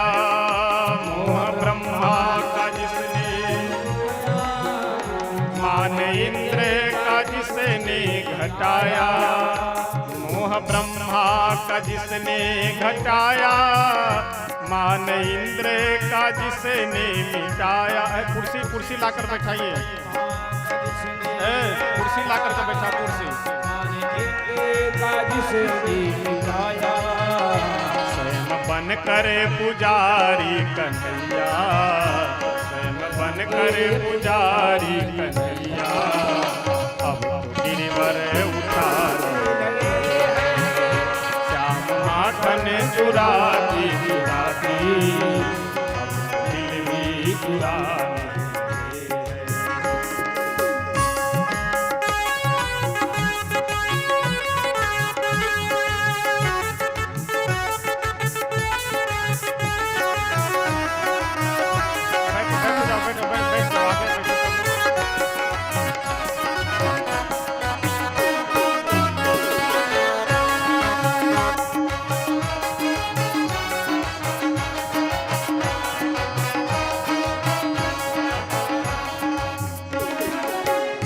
श्याम ने ऐसे बंसी बजाए, तान सखियों के दिल में समाए। श्याम ने ऐसे बंसी बजाए, दिल में समाए। श्याम ने ऐसे बंसी बजाई, तान सखियों के दिल में समाए। श्याम ने ऐसे बंसी बजाए,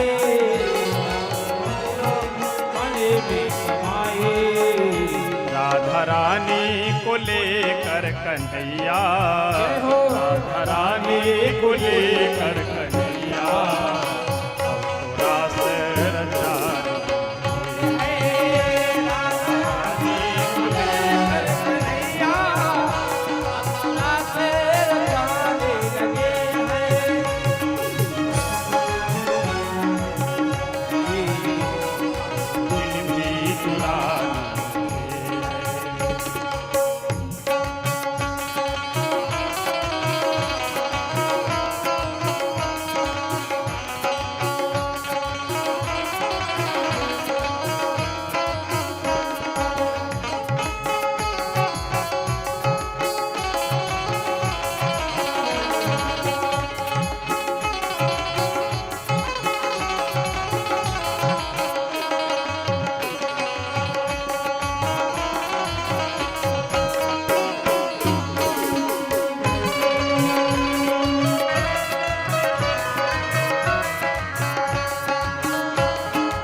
चुराते चुराते अब तो दिल में चुराने लगे हैं। श्याम माखन चुराते चुराते अब तो दिल में चुराने लगे हैं। श्याम माखन चुराते चुराते अब तो दिल में चुराने। श्याम माखन चुराते चुराते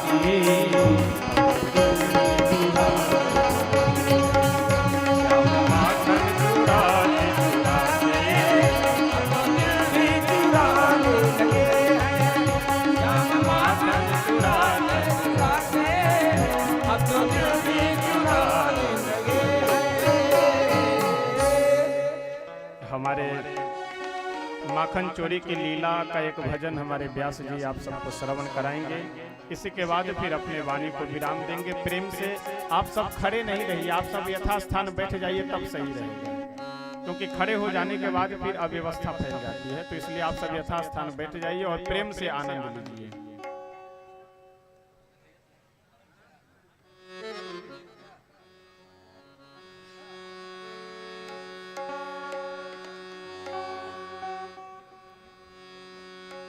बोलिए माखन चोर भगवान की।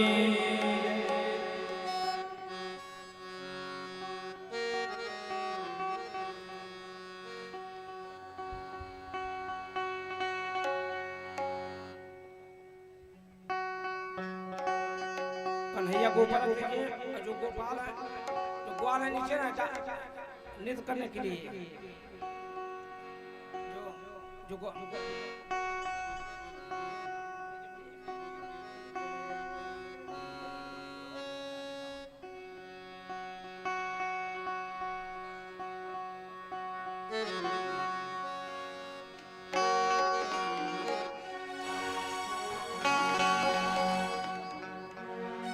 रात श्याम सपने में आयो।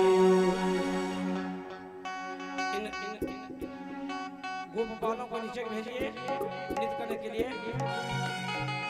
रात श्याम सपने में आयो, दहिया पी गयो, दहिया पी गयो, दहिया पी गयो, श्याम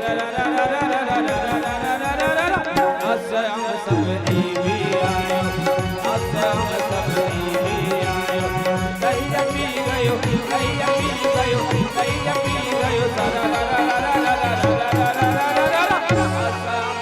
में आयो, श्याम सपने में आयो।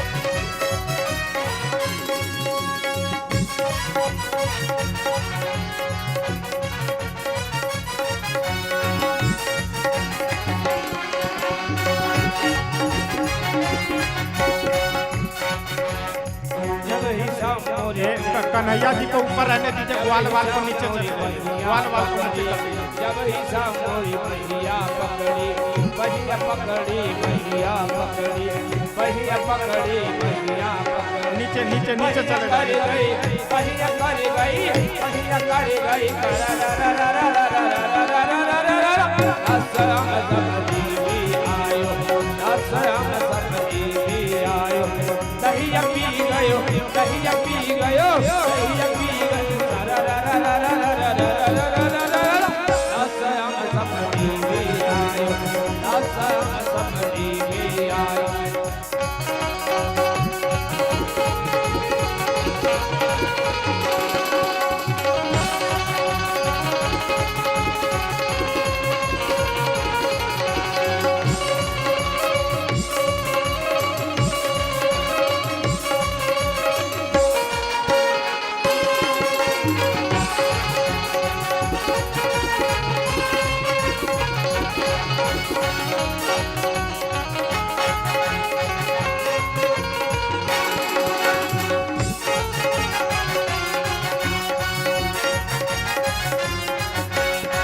जब ही सामोर चूनर पकड़ी, जब ही सामोर चूनर पकड़ी,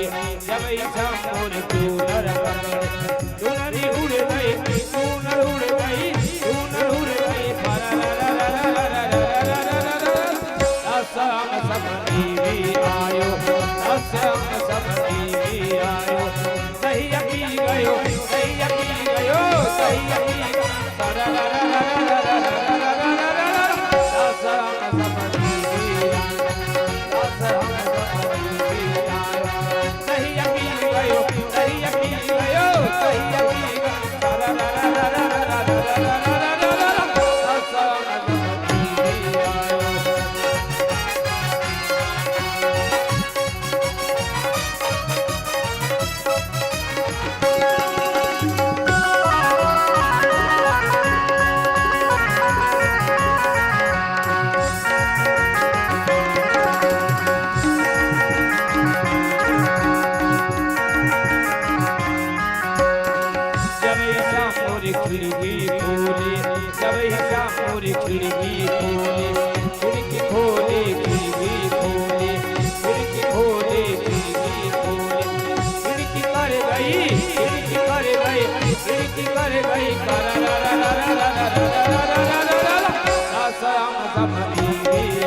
जब ईसा मोरी भैया पकड़ी, भैया पकड़ी, भैया पकड़ी, भैया पकड़ी, भैया पकड़ी, भैया कर गई, भैया कर गई, भैया कर गई,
आप सब यथास्थान बैठ जाएं और ऊपर ऊपर आ जाइए। ऊपर आकर के आप बैठ जाइए। ग्वाल वालों को भी ऊपर बैठा दिए और कुर्सी एक लाइए, कुर्सी पे आपको बैठा दीजिए।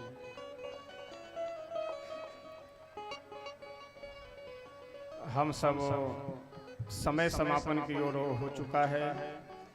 अपनी वाणी को यहीं पे श्री राधा कृष्ण भगवान के चरणों में विराम देते हैं।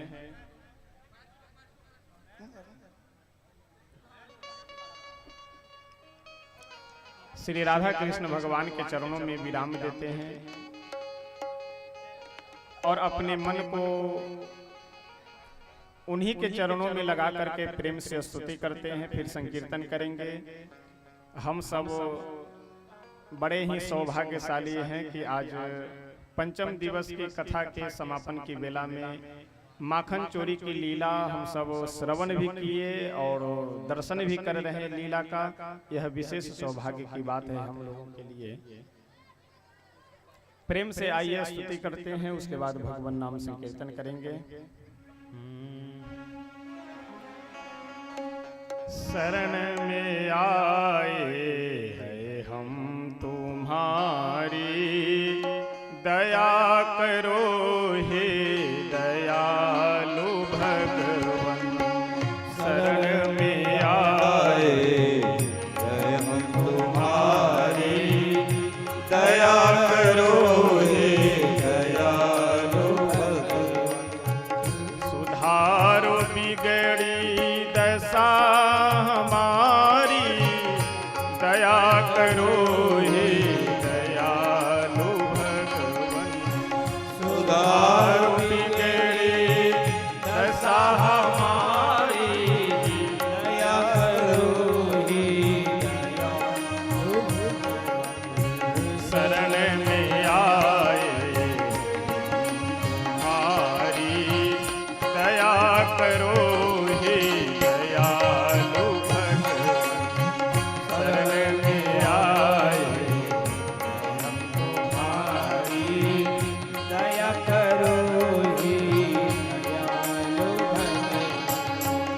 ना हम में बल है ना हम में शक्ति, भरो हमारी ज्ञान भक्ति।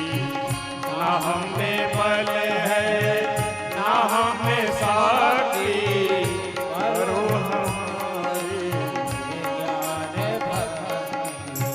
तभी कहाओ ताप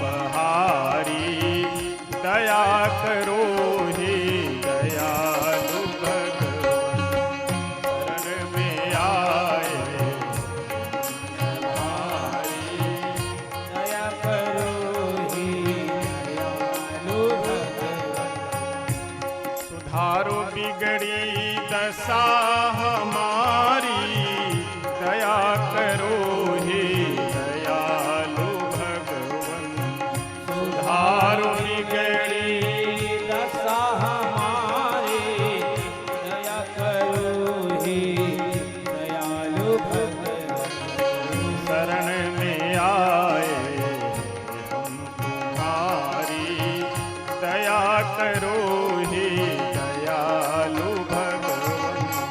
शरण में आए तुम्हारी, दया करो ही दयालु भगवान। भले जो है हम तो हैं तुम्हारे, पूरे जो हैं हम तो हैं तुम्हारे। भले जो हैं हम तो हैं तुम्हारे, पूरे जो हैं हम तो हैं तुम्हारे। भले जो हैं हम तो हैं तुम्हारे, पूरे जो हैं हम तो हैं तुम्हारे। भले जो हैं हम तो हैं तुम्हारे, पूरे जो हैं हम तो हैं तुम्हारे।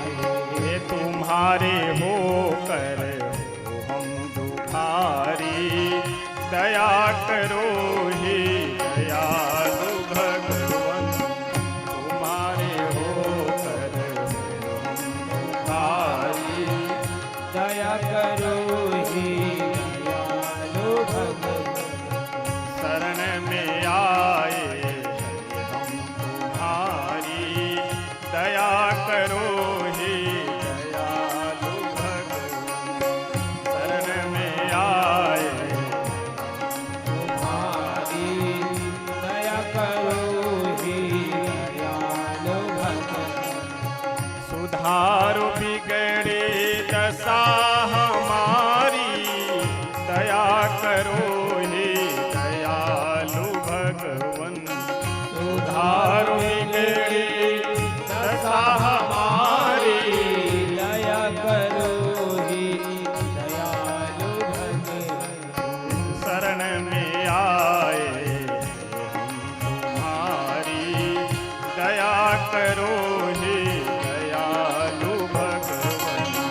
शरण में आए तुम्हारी, दया करो ही दयालु भगवान। हरे राम राम राम सीता राम राम राम, हरे राम राम राम सीता हरे राम राम राम सीता राम राम राम,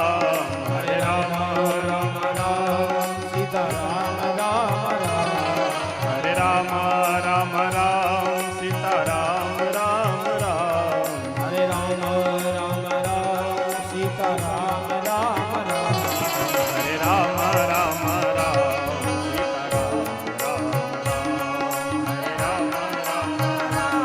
सीता राम राम राम।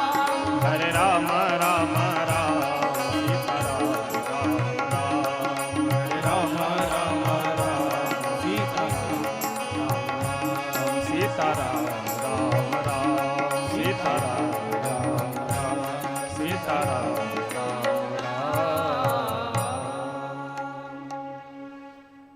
आप सब यथास्थान खड़े हो जाएं और विशेष आगे सभी लोग एकाएक आने का प्रयास नहीं करेंगे। बारी बारी से जिन्हें आरती करना हो आप सब आरती कीजिए और पुनः पीछे चले जाएंगे, क्योंकि आगे बहुत अधिक भीड़ न हो, इस चीज का ध्यान रखेंगे। हम सब आचार्य जी वो कुर्सी को यहाँ रख दीजिए, कन्हैया जी को यहाँ बैठा दीजिए, ग्वाल बाल सबको पीछे खड़े करेंगे।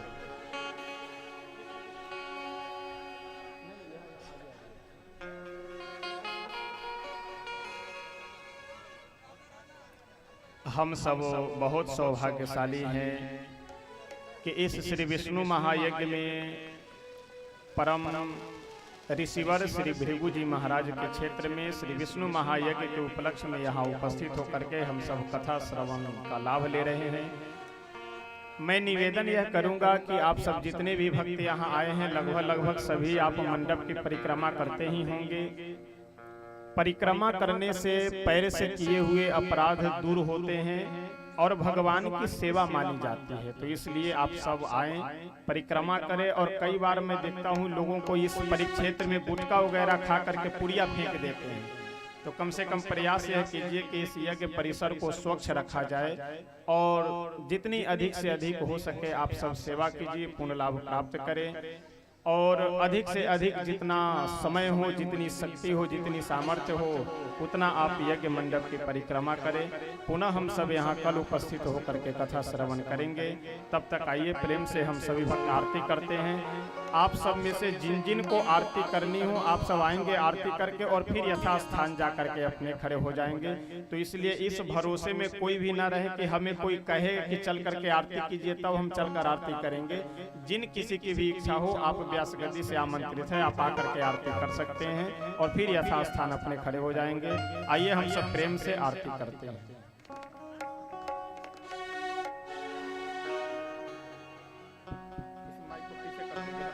हरि ओम। ओम हेमिद्वज्वाल्य नमः इति संपूज्य रत्नेश्वर्ये नमः, ज्वालामालिन्ये नमः। ओम चंद्रमा मनुष्यो जात चक्षोः सूर्यो अजायत, श्रोत्रात् वायुश्च प्राणश्च मुखात् अग्निरजायत। जय जय हे यशोदानंदन, काटो सब जग के बंधन, हम सब उतारे तेरी आरती। ओ कृष्णा हम सब उतारे तेरी आरती। जय जय हे यशोदानंदन, काटो सब जग के बंधन, हम सब उतारे तेरी आरती। ओ कृष्णा हम सब उतारे तेरी आरती।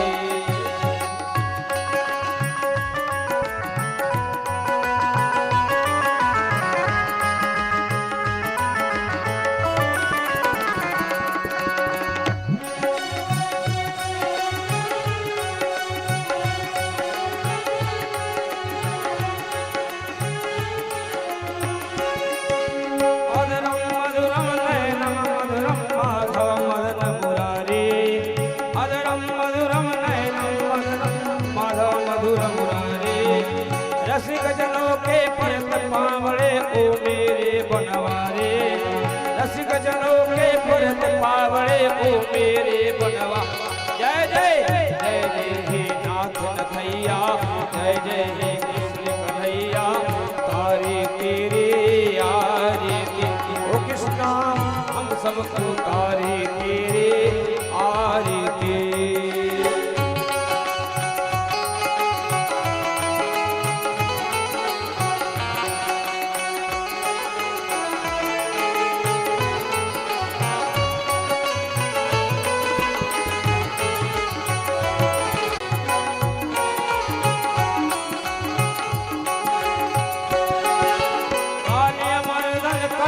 कंधन ओ मेरे गिरधारे, काली अमरधन कंस निकंदन ओ मेरे गिरधारे। भक्त सुदामा बन गए राजा, हुई जो कृपा तुम्हारे। भक्त सुदामा बन गए राजा, हुई जो कृपा। जय जय जय जय हे करुणा सागर, जय जय हे नटवर नागर, हम सब उतारे तेरे आरती। कृष्णा हम सब उतारे तेरे आरती। जय जय हे यशोदानंदन, काटो सब जग की बंधन, हम सब उतारे तेरे आरती। कृष्णा हम सब उतारे तेरे आरती।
सागर में डूब रहे हैं, देखो हम परिवारे। मेरी नैया पार लगा दो तो मेरे बनवारी। जय जय जय जय हे नाथ नचैया, जय जय हे नाथ नचैया, हम सब पुकारे तेरे आरती कृष्णा, हम सब पुकारे तेरे आरती कृष्णा, हम सब पुकारे तेरे आरती। जय जय हे यशोदानंदन साधु सब जग के बंधन, हम सब पुकारे तेरे आरती हो कृष्णा, हम सब पुकारे तेरे आरती। त्वमेव माता च पिता त्वमेव, त्वमेव बन्धुः सखा त्वमेव, त्वमेव विद्या द्रविणं त्वमेव, त्वमेव सर्वं मम देवदेव कर्पूरगौरं करुणावतारं संसारसारं भुजगेन्द्रहारं सदा वसन्तं हृदयारविन्दे भवं भवानी सहितं नमामि। जय जय हे यशोदानंदन साधु सब जग के बंधन, हम सब पुकारे तेरे आरती कृष्णा, हम सब पुकारे तेरे आरती हो कृष्णा, हम सब पुकारे तेरे आरती। हरि ओम साज्यं जवर्जसंयुक्तं वह्निनां योजितं मया दीपं गृहाण देवेश त्रैलोक्यतिमिरापहं भक्त्या दीपं प्रक्षामि देवाय परमात्मने त्राहि मां निर्याद्घोरात् दीपज्योतिर्नमोऽस्तुते। आरार्तिक्यं समर्पयामि श्री पुराण पुरुषोत्तमाय नमः।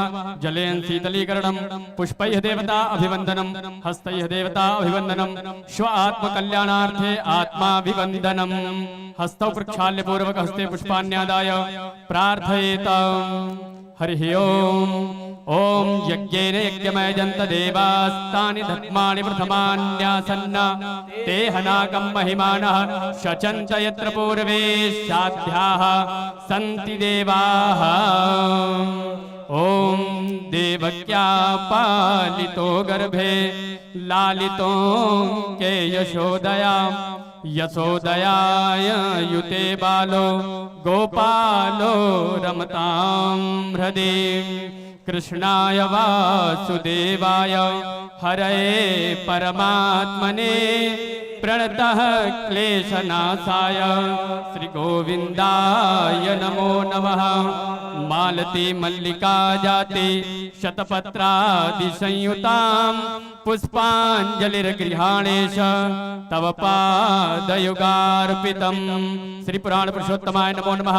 प्रार्थना पूर्वक अनंत कोटि नमस्कारान् समर्पयामि। बोले पुराण पुरुष भगवान की, यज्ञ भगवान की, बालकृष्ण लाल की, माखन चोर भगवान की, अयोध्या नाथ की, राधा कृष्ण भगवान की, व्यास भगवान की, सदगुरुदेव भगवान की, माता पिता भगवान की। नमः पार्वती पतये हर हर महादेव। श्री हरये नमः। सर्वे भवन्तु सुखिनः, सर्वे सन्तु निरामयाः, सर्वे भद्राणि पश्यन्तु मा कश्चित् दुःखभाग् भवेत्। ओम शांति शांति सुशांतिर्भवतु। सभी भक्त यथा स्थान बैठकर आरती और प्रसाद ग्रहण करके ही अपने निज निवास स्थान को प्रस्थान करेंगे।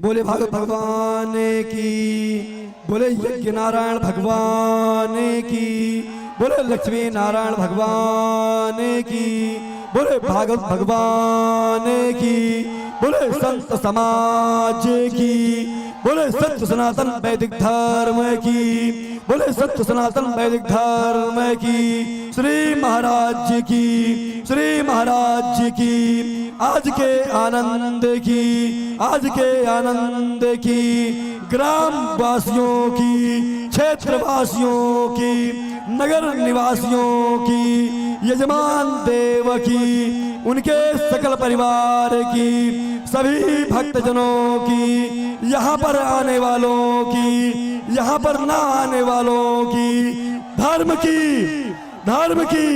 अधर्म का, प्राणियों में विश्व का, गौ माता की, भारत माता की। ओम नमः पार्वती पतये, हर हर हर महादेव। सभी भक्त अपने अपने स्थान पे बैठ जाएं। बैठ करके आरती प्रसाद लेकर के ही अपने यथास्थान को जाएंगे। विशेष सूचना, कल भगवान की शादी की दिव्य झांकी दिखाई जाएगी। सभी लोग अपने अपने घर से नए नए